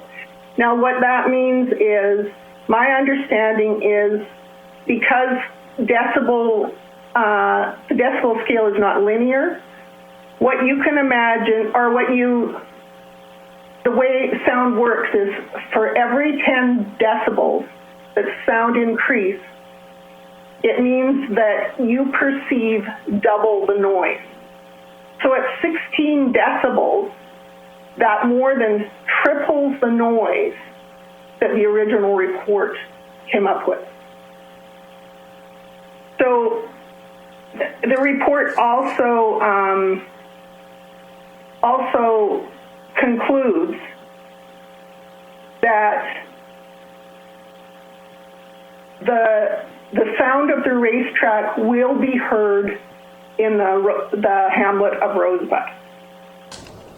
Now, of course, the sound is a lot worse for your residents that are closer to the track. I know I saw the report. It's not my report. I did not commission it. I had nothing to do with it. But I saw the report, and at the acreage we own in Wheatland County, the decibels are set now at 61, which is plenty loud. I can also tell you that the original report only modeled vehicles at a maximum of 95 decibels, which is considered to be the sound of a freight train at 15 meters. Now, anyone in Rosebud will tell you they could hear the train coming from miles away. This new report reminds us that the racetrack says they are following the Sports Car Club of America guidelines. Now, that guideline says that the maximum decibels can be 103.9. So that means that it's not just the sound of 95 decibels, which is the sound of a freight train. Now you've got double the sound of a freight train coming out of that site. I guess the major takeaway from this report is that they say the noise impact assessment must be redone.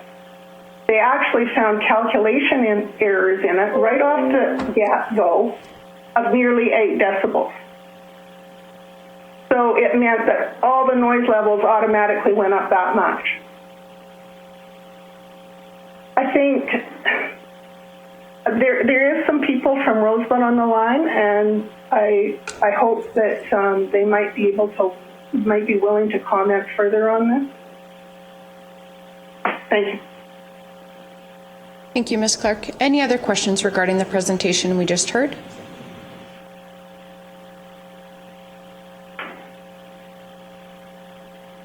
Thank you for your presentation. We appreciate it.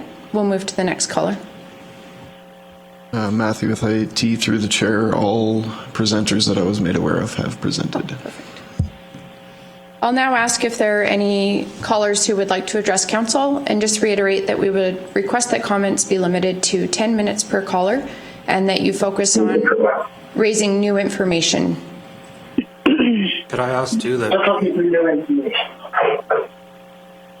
I've seen a lot of information here from people that are not directly affected landowners.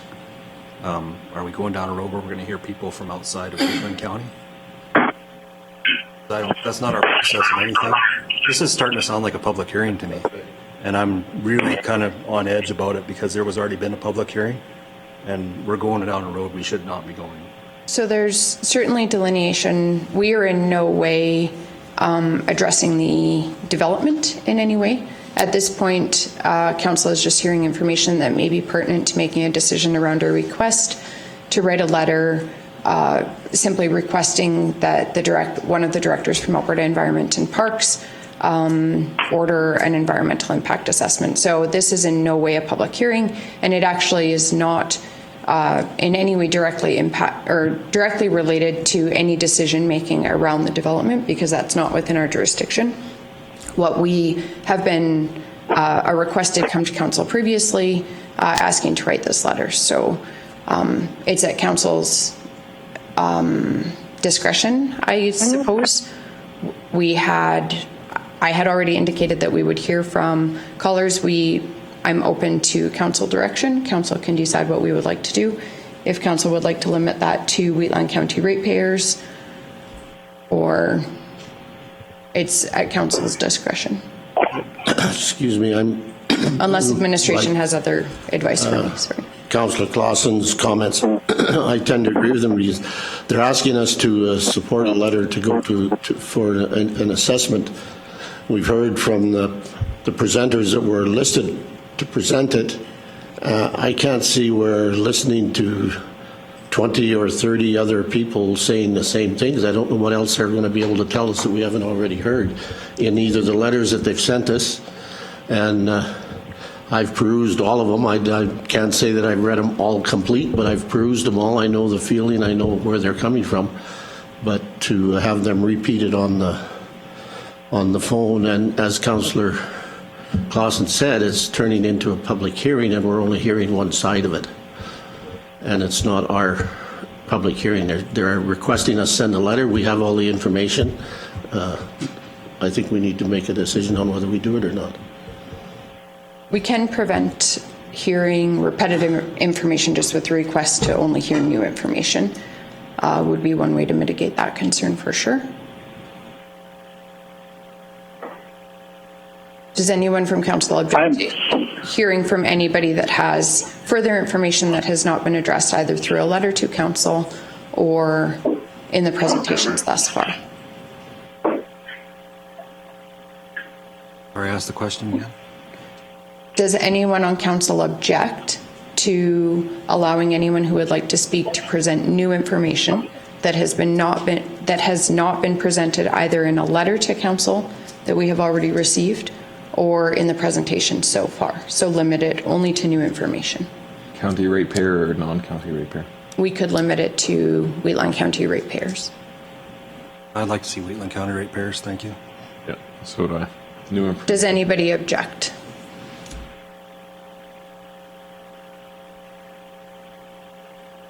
I hate to say that I object. I'd just like to say that how do we know that it's new information until we've heard the... Your mic's not on. I'm not saying I objected. I'm just saying how do we know it's not new information until we've heard the whole presentation? And if they start lining up to do that, we'll be listening to a lot of... If they've done their presentation properly, and I believe Wendy and her group has done a fair job in explaining where they're coming from with their overheads and their presentation, that I don't think I need to hear any more information. I think I know I've heard everything that they could tell me. Do you object to hearing from anyone? I know you said you don't want to. I just... Yeah, because from my information here, it says that there's 30 or 40 on the line ready to speak. Which ones are you going to allow to speak? Which ones are... I'm sure they don't all have... I doubt if any of them have any new information.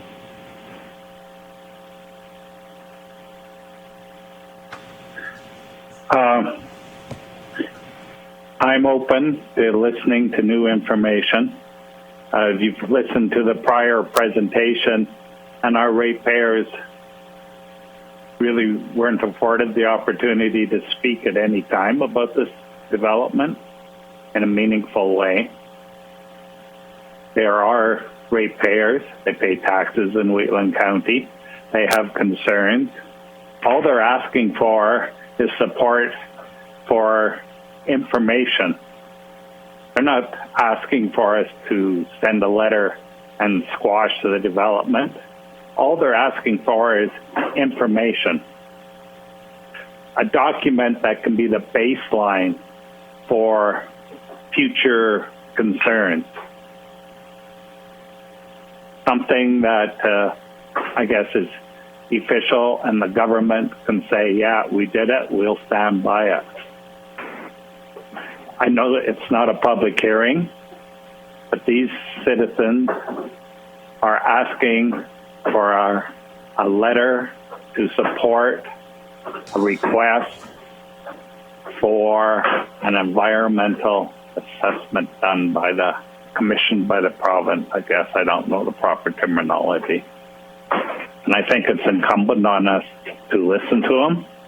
And further to the documents that we received in an email, it says right on the top line, these documents are confidential for closed session in-camera items. I can't take any of those documents and bring them out, but the owner of these documents can share it,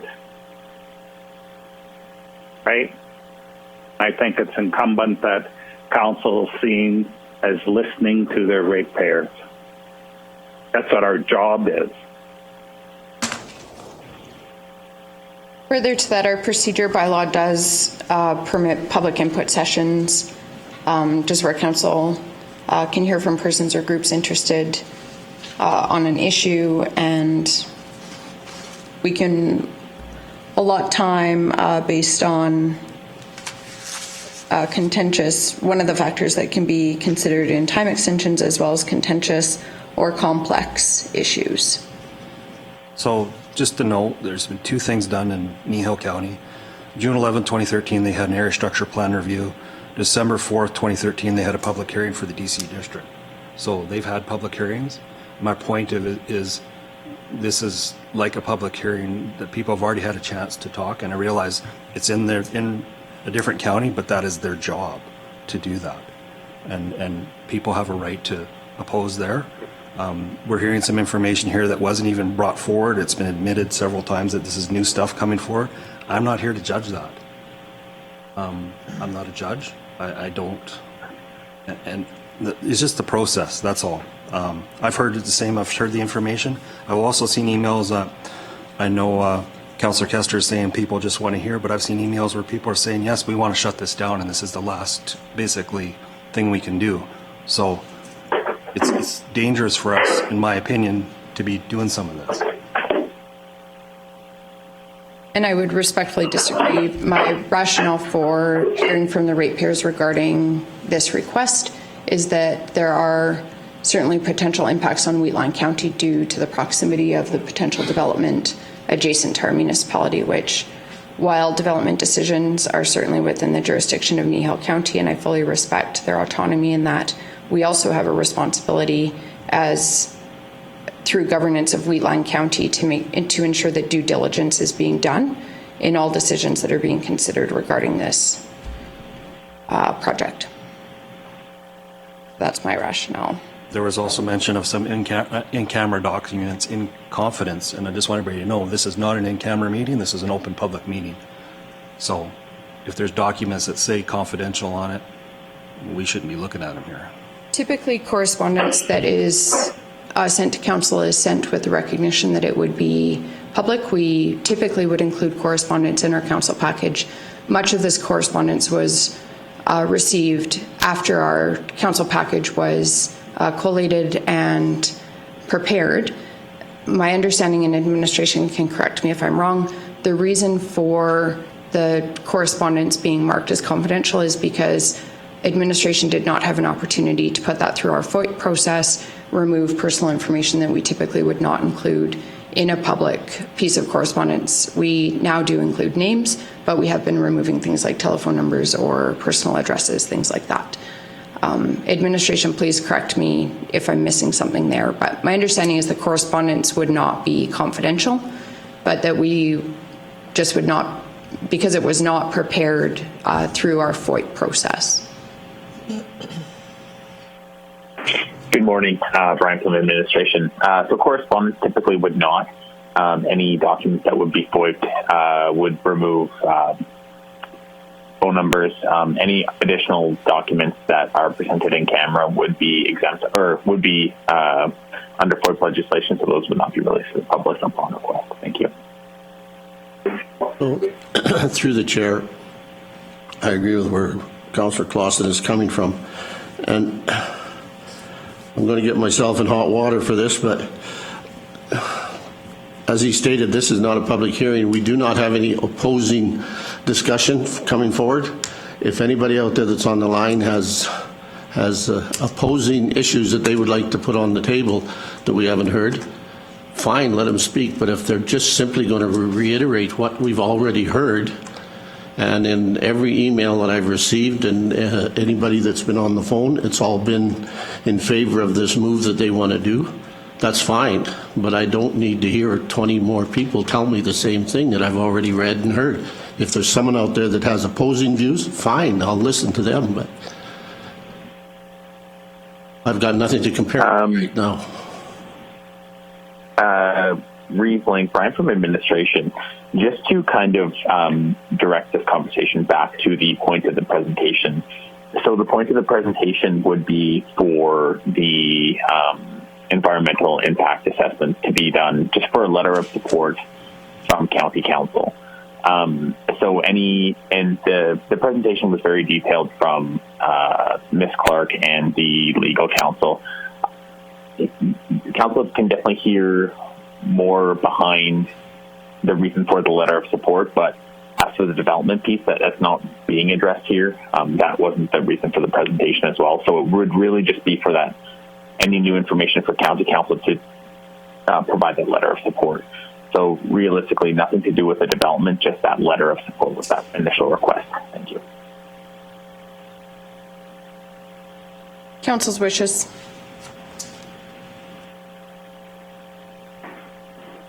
I move that Wheatland County send a letter of support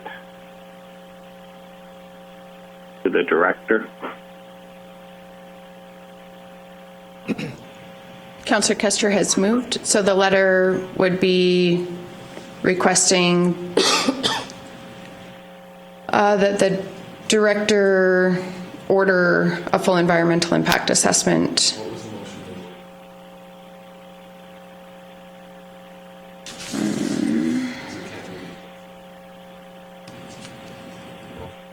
We just moved to accept the ratepayer correspondence as information. Yeah, no, good question.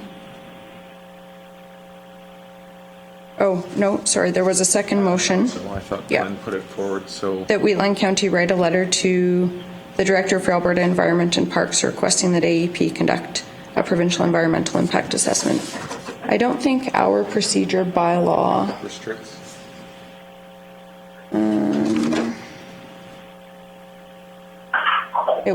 that was defeated that day. I thought somebody had to bring it up. And there was a motion arising following that motion directing administration to prepare that background report. And some of the discussion around that were questions, just for context. Sorry, I'm just checking the procedural bylaw.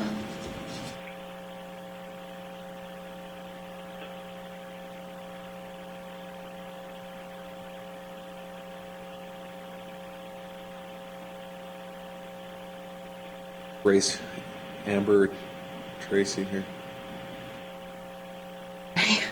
I'm sure Tracy will win.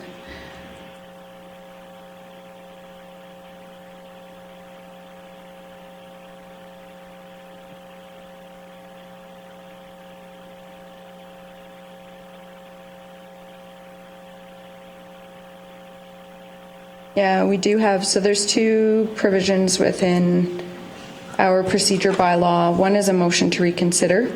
It's used to permit correction of an action or to take into consideration added information, which I would contend that we have been provided this morning, or a changed situation that has developed since the taking of the vote on a motion. It may be moved after a motion has been voted upon and before moving to the next item on the agenda, or at any time before the chair declares the meeting adjourned. Motion to reconsider, doesn't that have to be within the same meeting?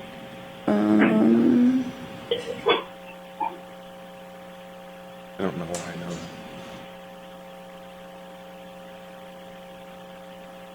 that. Okay, then we would move to 9.14, motion to renew.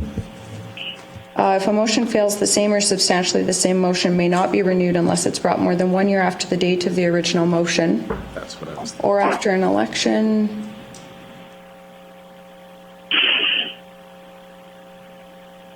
Or the councillor who wishes to have council renew a motion provides prior notice of motion setting out in writing what special circumstances or significant new developments have occurred in respect of the issues to warrant further consideration. And it can't be introduced where the vote on the original motion has caused an irrevocable action. So would it help if I made the motion and changed it to reconsider in light of Reconsider has to be the same meeting. the recent information? Reeve Link, could you do a motion to rescind? that's what I was just reading. It's used to cancel a previous action. A motion to rescind a previous motion, if passed by a majority vote of councillors present, renders the previous motion referred be null and void. Even if it was defeated? We could also do motion to suspend the rules as well, just given that there was more information, and it probably would have been, I take responsibility, it probably would have been prudent at the last meeting if we were inviting new information today. We likely should have enacted the motion to renew where a councillor had put in writing, like, to bring the motion back today. Do you know what I mean? I likely should have pointed to like 9.143 to deal with today appropriately. That's my error as chair.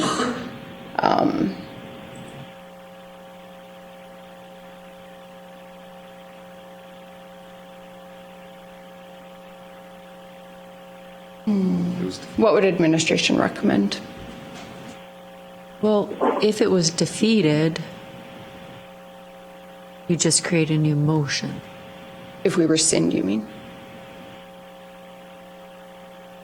It was brought up. It was defeated. Yeah. And council is wanting to make the same motion? Councillor Kester, yes. The same motion.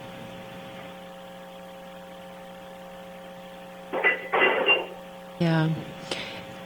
How about a motion to reconsider? I thought that had to be within the same meeting that that motion was previously put forward.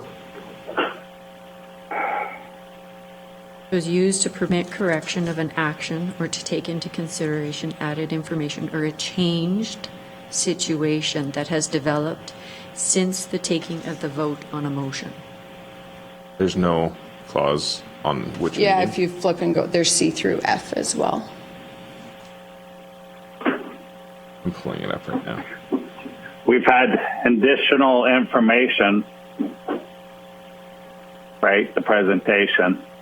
And during the last meeting, the noise assessment wasn't known. And that has changed, and that is huge for our ratepayers in Wheatland County, especially for the hamlet of Rosebud. This shows, or it turns out to be a detriment to the committee, and we didn't listen to them. We didn't even request a letter. So look, not so good on this council. Again, we're just asking for a letter of support. So in your motion, could you state, due to council receiving new information, council reconsider the following motion to, and then state your motion? Yeah, that sounds good, Tracy. Thanks. I still think that goes against the... I'm just going to call a recess just for 5 minutes. We'll reconvene even 4 minutes. We'll reconvene at 11 o'clock.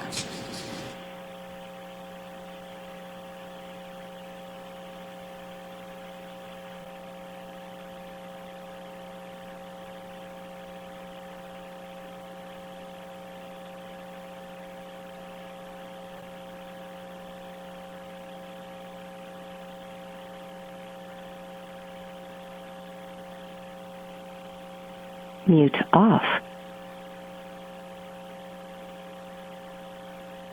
Good morning. We apologize for the delay. We'll call the meeting back to order.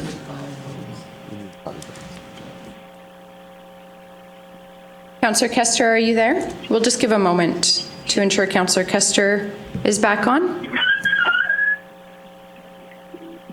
Yes, I'm back. You had a motion on the floor. They're back, Lori.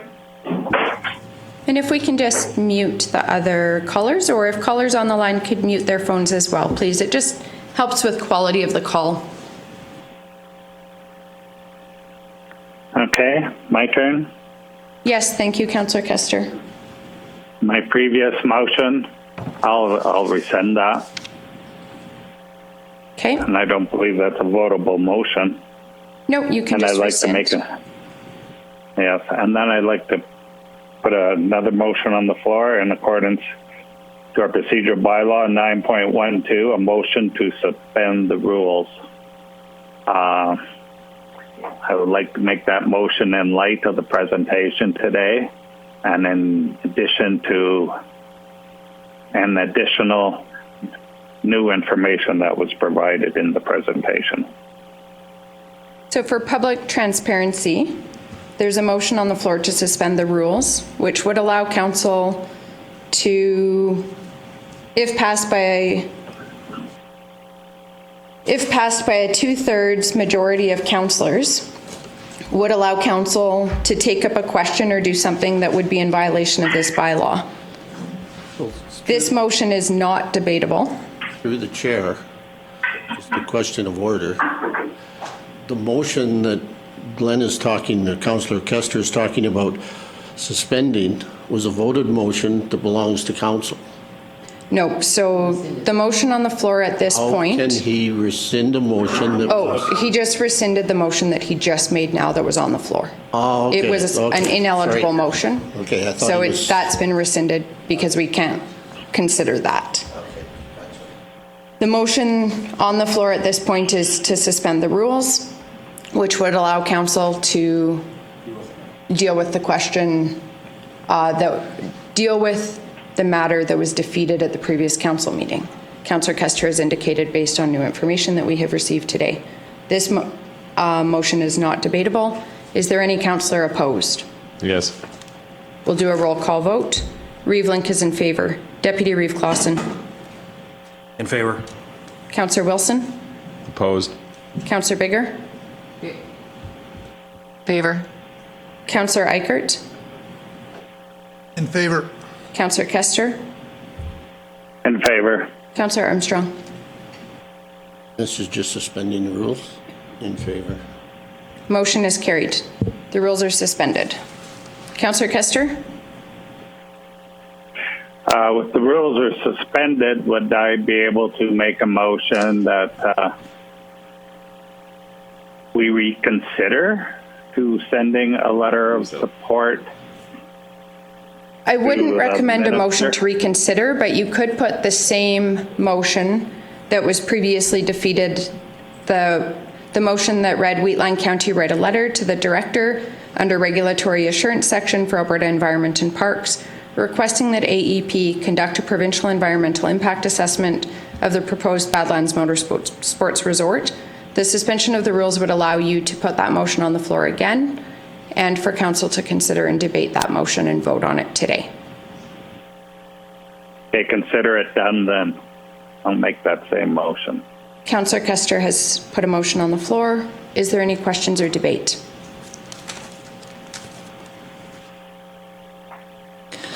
I'm perplexed with it. I don't have a problem with the Friends of the Rosebud doing what. Mic on, mic on. Mic on, please. I don't have a problem with the Friends of the Rosebud group, if that's what they're calling themselves, doing what they're doing and putting up the fight that they're putting up. My problem is that we're stepping into an area that has already been dealt with by another municipality that supposedly followed all the rules and regulations. If they didn't, it's up to the municipal government to step in and make sure that they followed the rules and regulations, including any environmental work that's done. So I don't want to get into that position.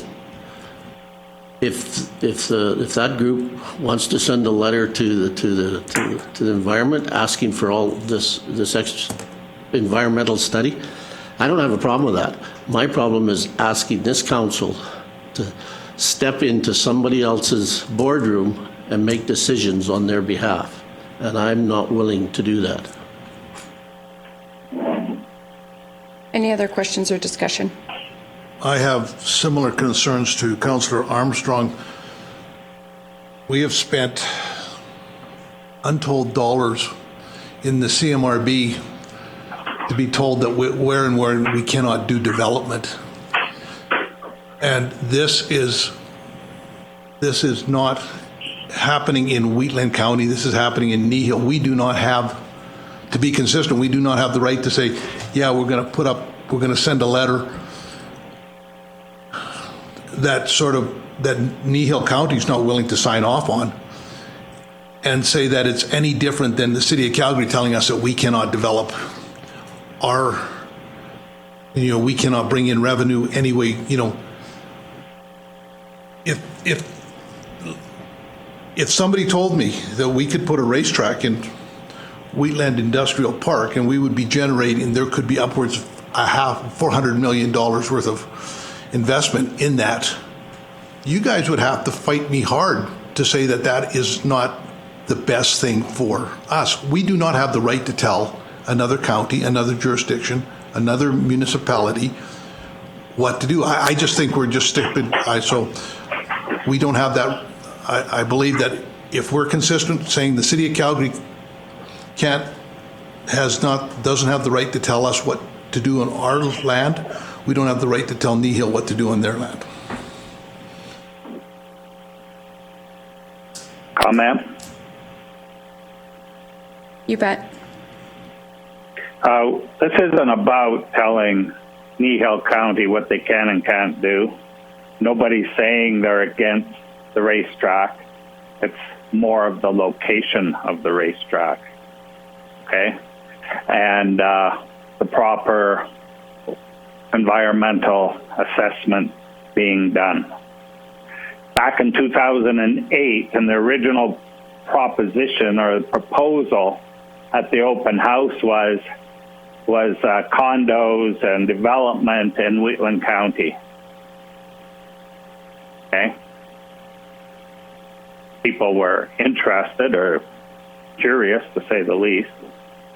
And you just heard from the lawyer in a document that that's not off the table. That can still come back to Wheatland County. They are thinking on it. They own land in Wheatland County. What are we going to do when and if they come? I'm saying when. And we don't have this assessment done. Groundwork, baseline assessment. We are just asking for information. We're not asking to halt anything. Information, a document.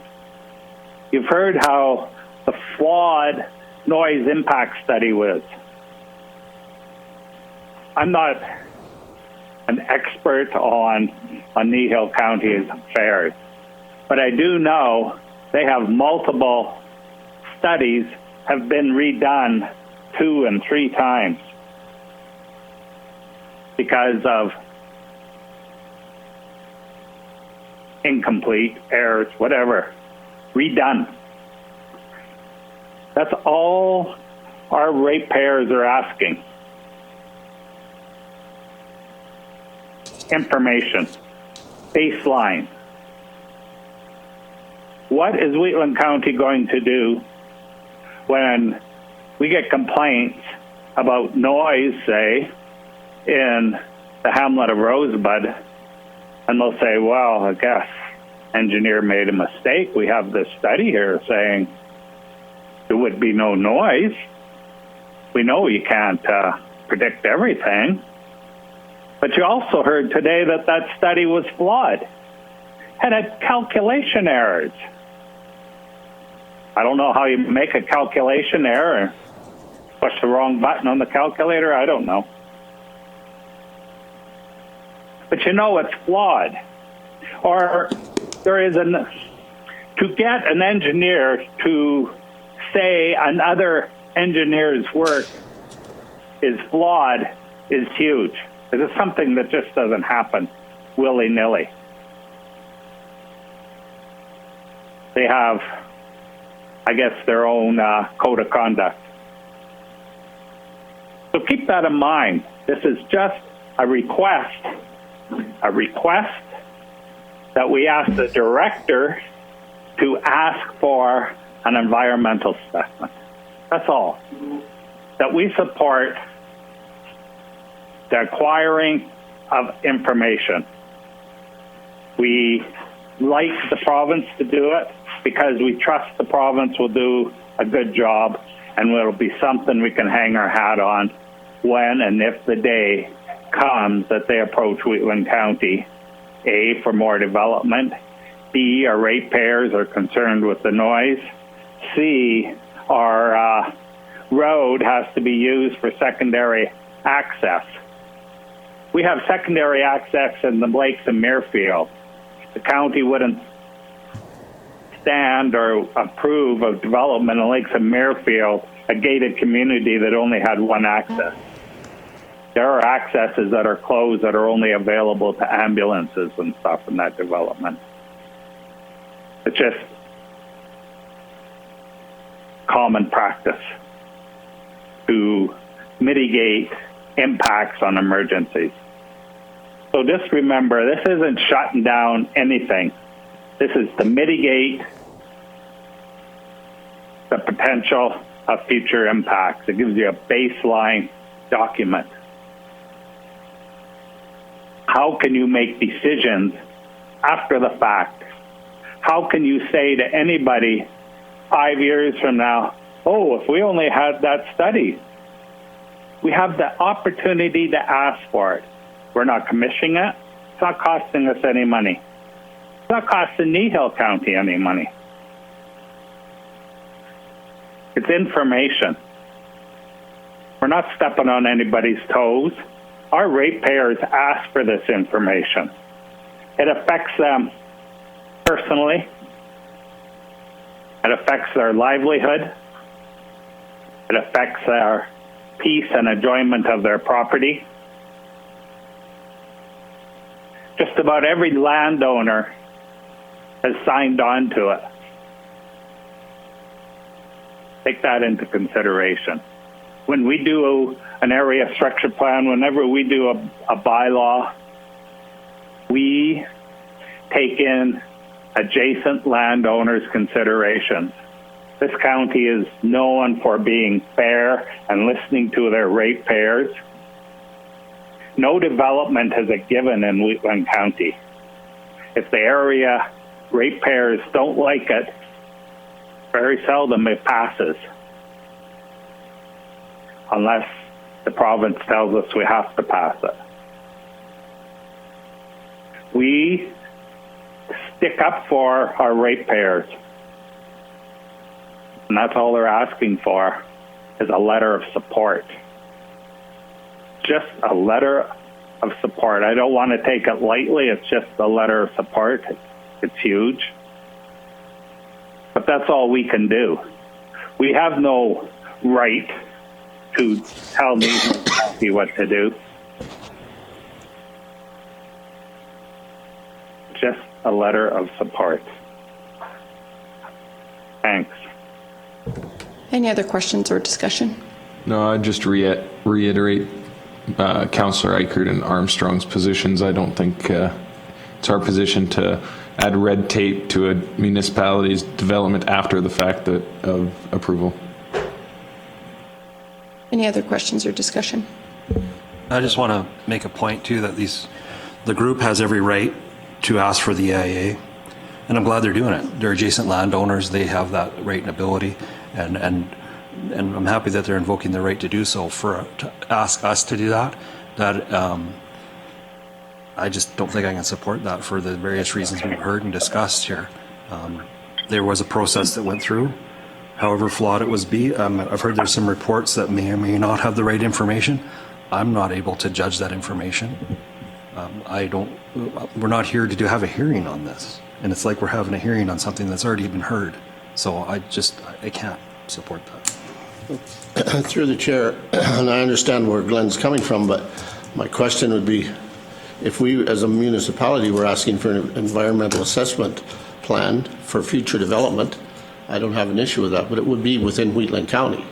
We wouldn't be asking for that assessment in Kneehill County without Kneehill's permission and backing. This letter is for my understanding from all the emails and everything I've got is for the assessment in Kneehill County. If it was only in Wheatland County, then yeah, we could use it down the road. But if we had a development that came in here a half a mile or a mile south of where this development is in Wheatland County, we would be asking for those environmental assessment. We wouldn't be using one that Kneehill County had done in their jurisdiction. So, yeah, no. And this assessment is for the hamlet of Rosebud, a noise assessment for our ratepayers. It is in Wheatland County.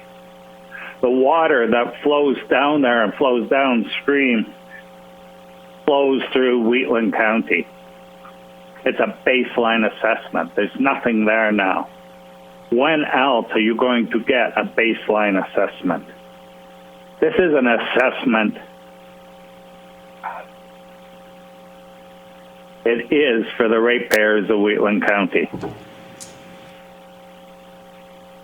Noise does not stop at the border.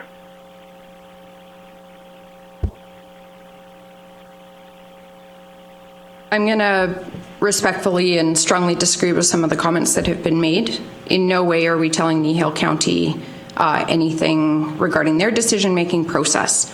My comments apply to the present-day situation regarding the proposed development in Kneehill County and are not necessarily considering any future development that may occur in Wheatland County.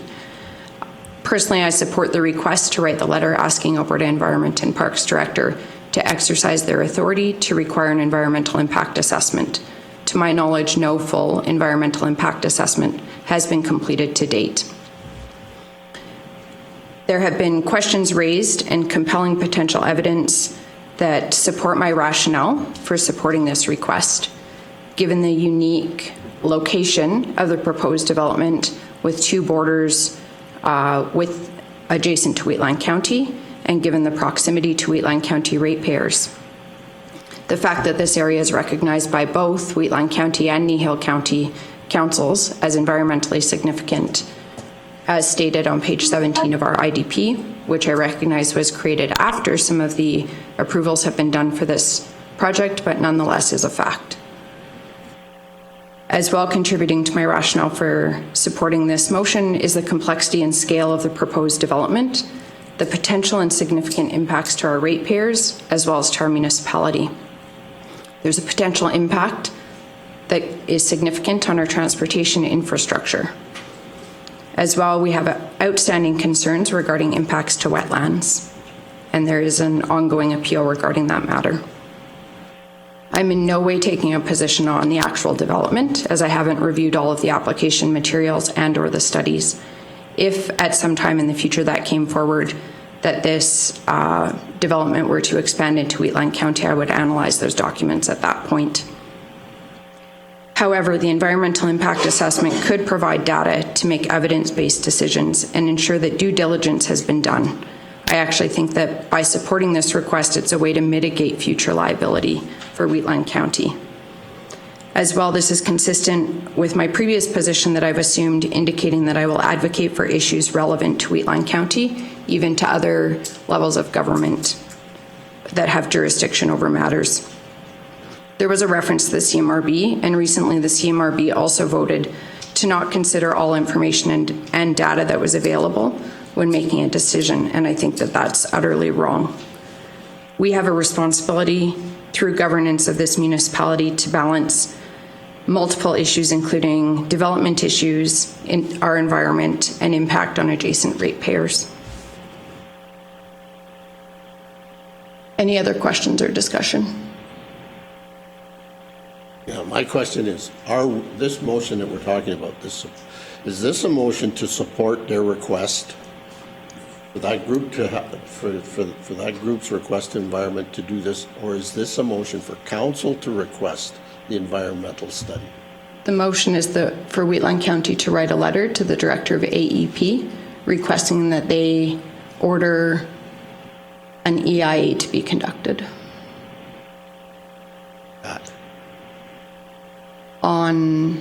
for this development and the impacts that this development could have, which could include developments when they do a full EIA, it does examine impacts beyond the borders Lands of the outside project. Wheatland County.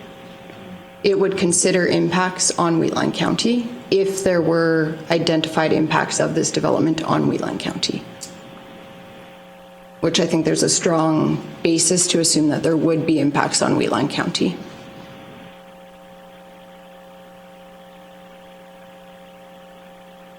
I don't really see problems in getting more information. That's all this request is. I will reiterate what yeah. Councillor Kester said. This is in no way assuming any position on the development. Right. It's asking the province to do their due diligence and order this study be completed because it has not been done to date. That's all this motion is doing. And it's actually not even, it doesn't even make that decision. It just says that we support that we are requesting the province order that information be gathered. It actually has no bearing on the development unless something were to arise through that, but that's part of due diligence. So we're asking the government to do something in another jurisdiction that may affect a development that they have put through. And I'll reiterate, my rationale for that is because there are significant potential impacts on Wheatland County, ratepayers, and our environment. And it is just a letter of support, right? If we're saying that Nehill didn't do their due diligence and didn't do the proper work throughout this development, so we're asking after the fact to go back in and do more. I'm not. It's more than that, Ben. Yeah, I wouldn't. It's more than that. Statement. This is 10 years old. Some of these studies are 10 years old and nothing has happened. Things change. Their development has changed. What happens in Nehill County happens in Nehill County. That's none of our concern. But what happens in Wheatland County, that's our concern. If this development was to come today, we have an IDP and we would be mandated to be part of it. And there would be a study done. I don't have any doubt about it. And again, we're just asking for support. We are supporting the minister in asking for it. We're not telling the minister. We're saying, yes, it's a good idea to do a study. Our ratepayers have concerns. And this noise assessment was just done within a few months. But that was the question I asked a little bit ago, is this a motion to support the residents of the Rosebud Group to ask for that, or is it a motion from council to ask the province to do it? And I was told that it was our council was asking the province to do it. Yeah, our In ratepayers support don't of need the any. 7 other ratepayers that have sent letters in there. I've heard there's 700 letters. I don't know if they're all from Wheatland County or not. We've gotten some in our emails. They are former residents, concerned citizens. But a lot of Wheatland County people are requesting this. If we didn't have the request coming from our ratepayers, we wouldn't be talking about this now. We have a request from our ratepayers directly to us, asking us to send a letter of support to the director to have a study done. We have a request from our ratepayers. And again, it's information. There should be nothing scary about acquiring information. What are we scared of? It's information. The other thing that I understand an environmental assessment can provide is plans to mitigate potential adverse impacts as well. So there could actually be positive things that could come of it in terms of future mitigation of potential issues.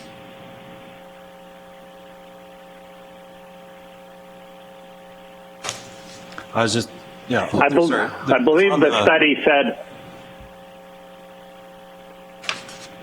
I believe the study said it would be like standing in Rosebud with a hairdryer 3 feet away. That would be the noise level. You go stand in Rosebud now, and they don't meet the minimum ambient noise. They are half the noise level as the original study started out with. I'm no expert, but those are my takeaways. I know I can't hear. I could probably hear a hairdryer across the street in Rosebud today. Stick it 3 feet from my ear. I can't mitigate that. And Ben will know, years ago, there was a compressor put up on the hill north of Rosebud, and the residents were opposed to the noise. They tried mitigating it. They've tried bales around it. They tried whatever. They heard that, and there was comments about it. I don't know. I don't know what else to say.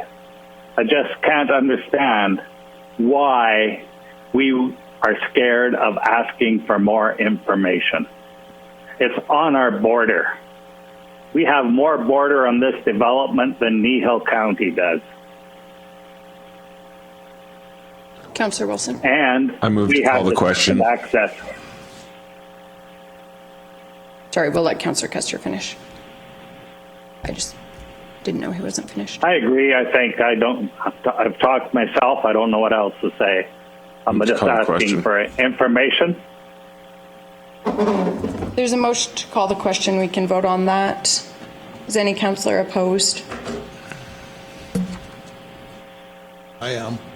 No, to call the question. You're opposed to call the question. Oh, sorry. My apologies. You can be. Are you? No, I'm not. Okay. That motion is carried. So there is a motion on the floor. I'm going to read the motion just so that everybody is crystal clear. Is it this draft letter that we have in our package? It could be. We're just voting on a motion to write a letter. So typically administration would draft the letter once it's authorized, just based on the conversation that has happened within the council meeting. The motion is that Wheatland County write a letter to the Director, Regulatory Assurance Section for Alberta Environment and Parks, requesting that AEP conduct a provincial environmental impact assessment, EIA, of the proposed Badlands Motorsports Resort. Is any councillor opposed? I'd like a recorded vote, please. We'll do a recorded vote. Reeve Link is in favor. Deputy Reeve Clausen? Opposed. Councillor Wilson? Opposed. Councillor Bigger? Favor. Councillor Eichert? Opposed. Councillor Kester? In favor. Councillor Armstrong? I'm sorry, but I've got to be opposed for the reasons I spoke to before. Motion is defeated.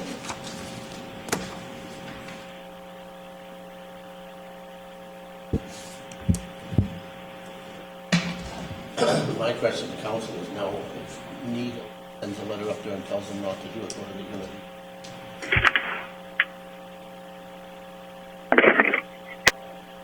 I'm not going there. That's not our jurisdiction.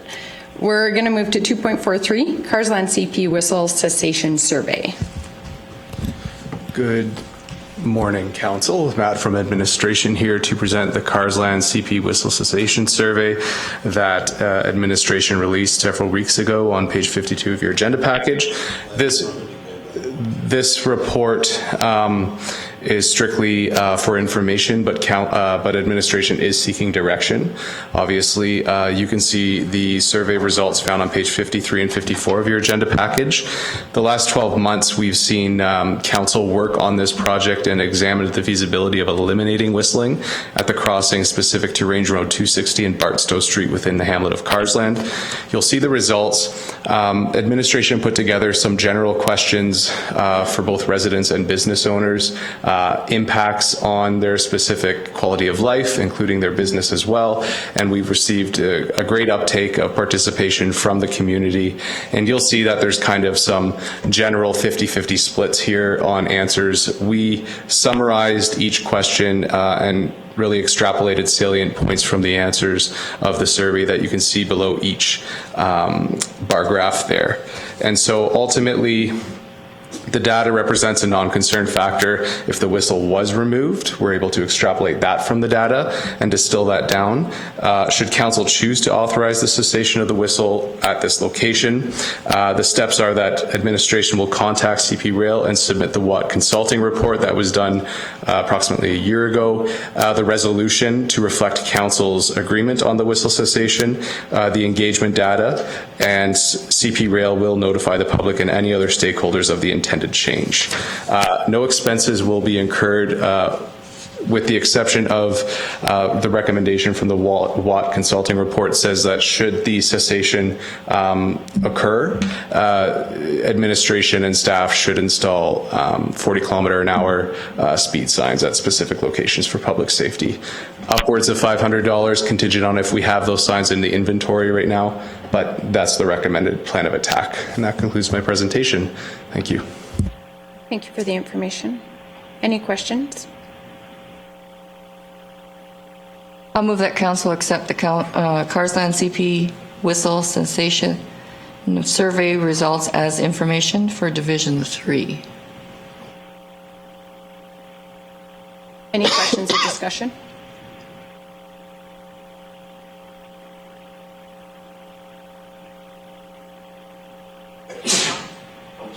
Is any councillor opposed?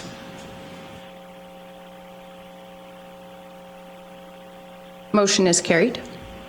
I'll also move that council direct administration to work with CP Rail to eliminate the Carsland whistle at RR 260 and Barstow Street and install safety and speed signage in the appropriate locations. Well, one question to administration through your discussions with CPR and this whole issue around this and the cessation of the whistle blowing.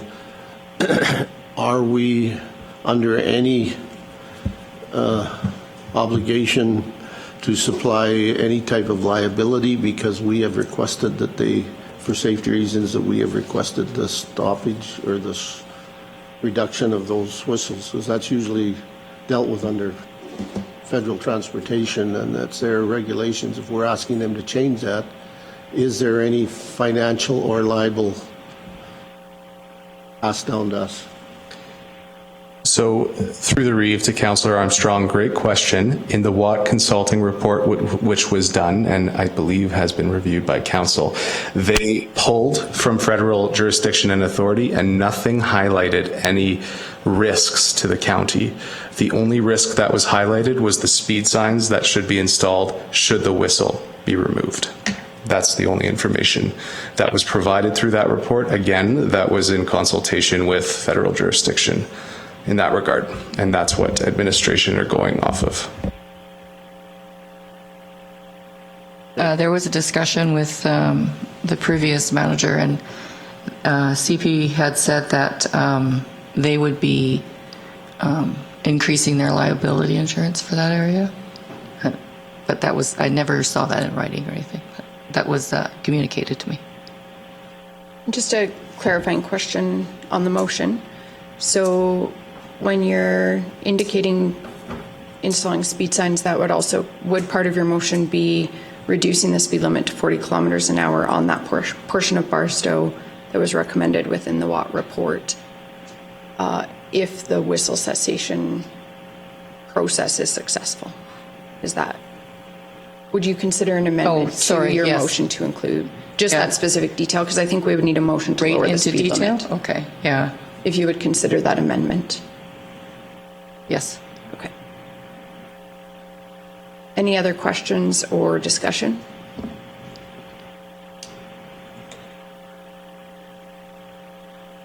Is any councillor opposed? Motion is carried.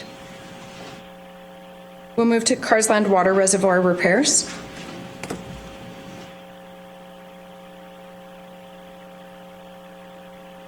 Good morning, Council. Bryce from Administration, presenting for Carsland Reservoir repairs. Wheatland County had our consultant do a review of the Carsland Reservoir in 2020. Upon review, it was identified that several repairs were required, and a budget for $100,000 was made for 2021. We have sent out a request for tender for those repairs, and the tender was advertised on May 11th, 2021, and closed on June 1st, 2021. And we received bids ranging from $120,000 to approximately $190,000. Upon review of the tenders and evaluated based on price, experience, and qualifications, we would like to award the contract to Everest Construction Limited. Their tender price came in at $119,213, and we would like to add a proposed contingency of 25% for any unknowns in that project. With the capital budget, as said, was approved for $100,000. So we are requesting to increase that capital budget to a total of $150,000 with funds to be taken from the Carsland Utility Reserve. I'm available for any questions. Any questions from council? Yeah, I've just got one question on the, on option 2 there. Like, they're talking about earthquake restraints. And I sort of could understand something like that if we were in California. I'm just wondering if that is, like, we can overbuild something, right? Like, and we can oversafe, I'm glad there's no volcano retention stuff in there, but because that could happen. But so I'm just wondering, when this gets put into a report, is it actually taken seriously? Through the chair, administration takes all engineering reports seriously, although upon review of this particular report, we are recommending option 1, not option 2 only. Thank you. Good to see common sense being used. I'd be happy to make the motion as requested. Deputy Reeve Clausen has made the motion approving the additional funds. Any questions or discussion? Is any councillor opposed? Motion is carried. We'll move to Councillor Aikert's addition, 2.45, land use bylaw. Okay, so land use bylaw is what I'd like to address and like to have council's input on is, if I were to bring in a modular home, it has to have a sticker on it.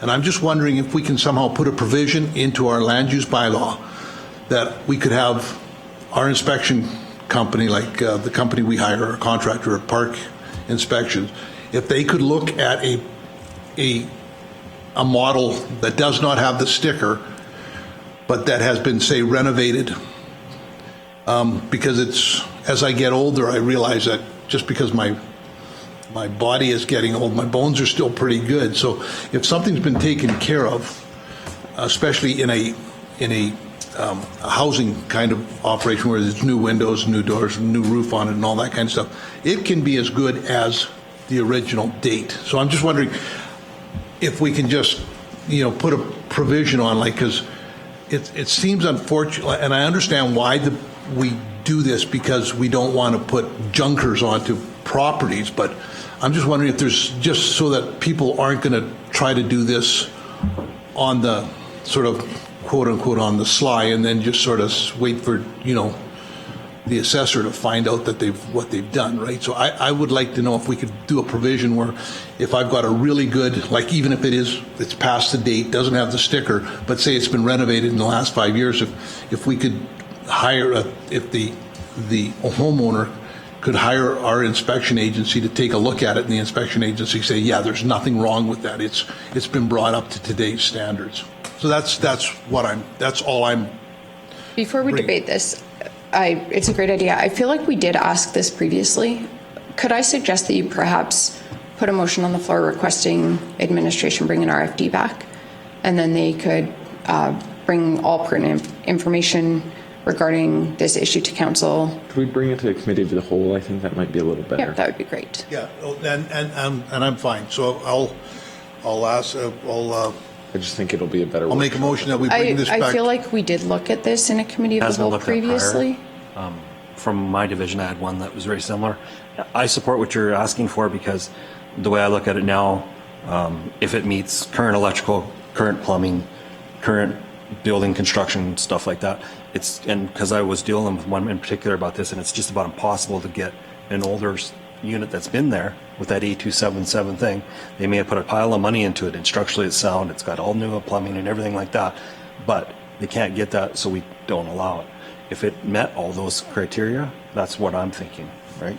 Right, but that's a discussion in the future. Yeah, so I am good with bringing a motion forward that we discuss this at a committee of the whole meeting, and but I just want to make sure council understands where I'm coming from. I don't want junkers per se. I'm just thinking that this could eliminate a problem down the road.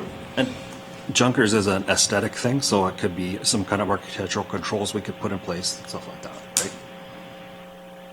I fully support bringing it to committee of the whole for further information from administration and for council consideration, or just to learn about the issue, and we could consider it at a future council meeting. Good idea. So you made that motion? Yes, I did. Okay. Any questions or discussion? Can we have lunch? Is any councillor opposed? Councillor Wilson is hangry, so we're going to recess for lunch. I'm not hangry. I'm in a great mood, Amber. We will reconvene at 12:45.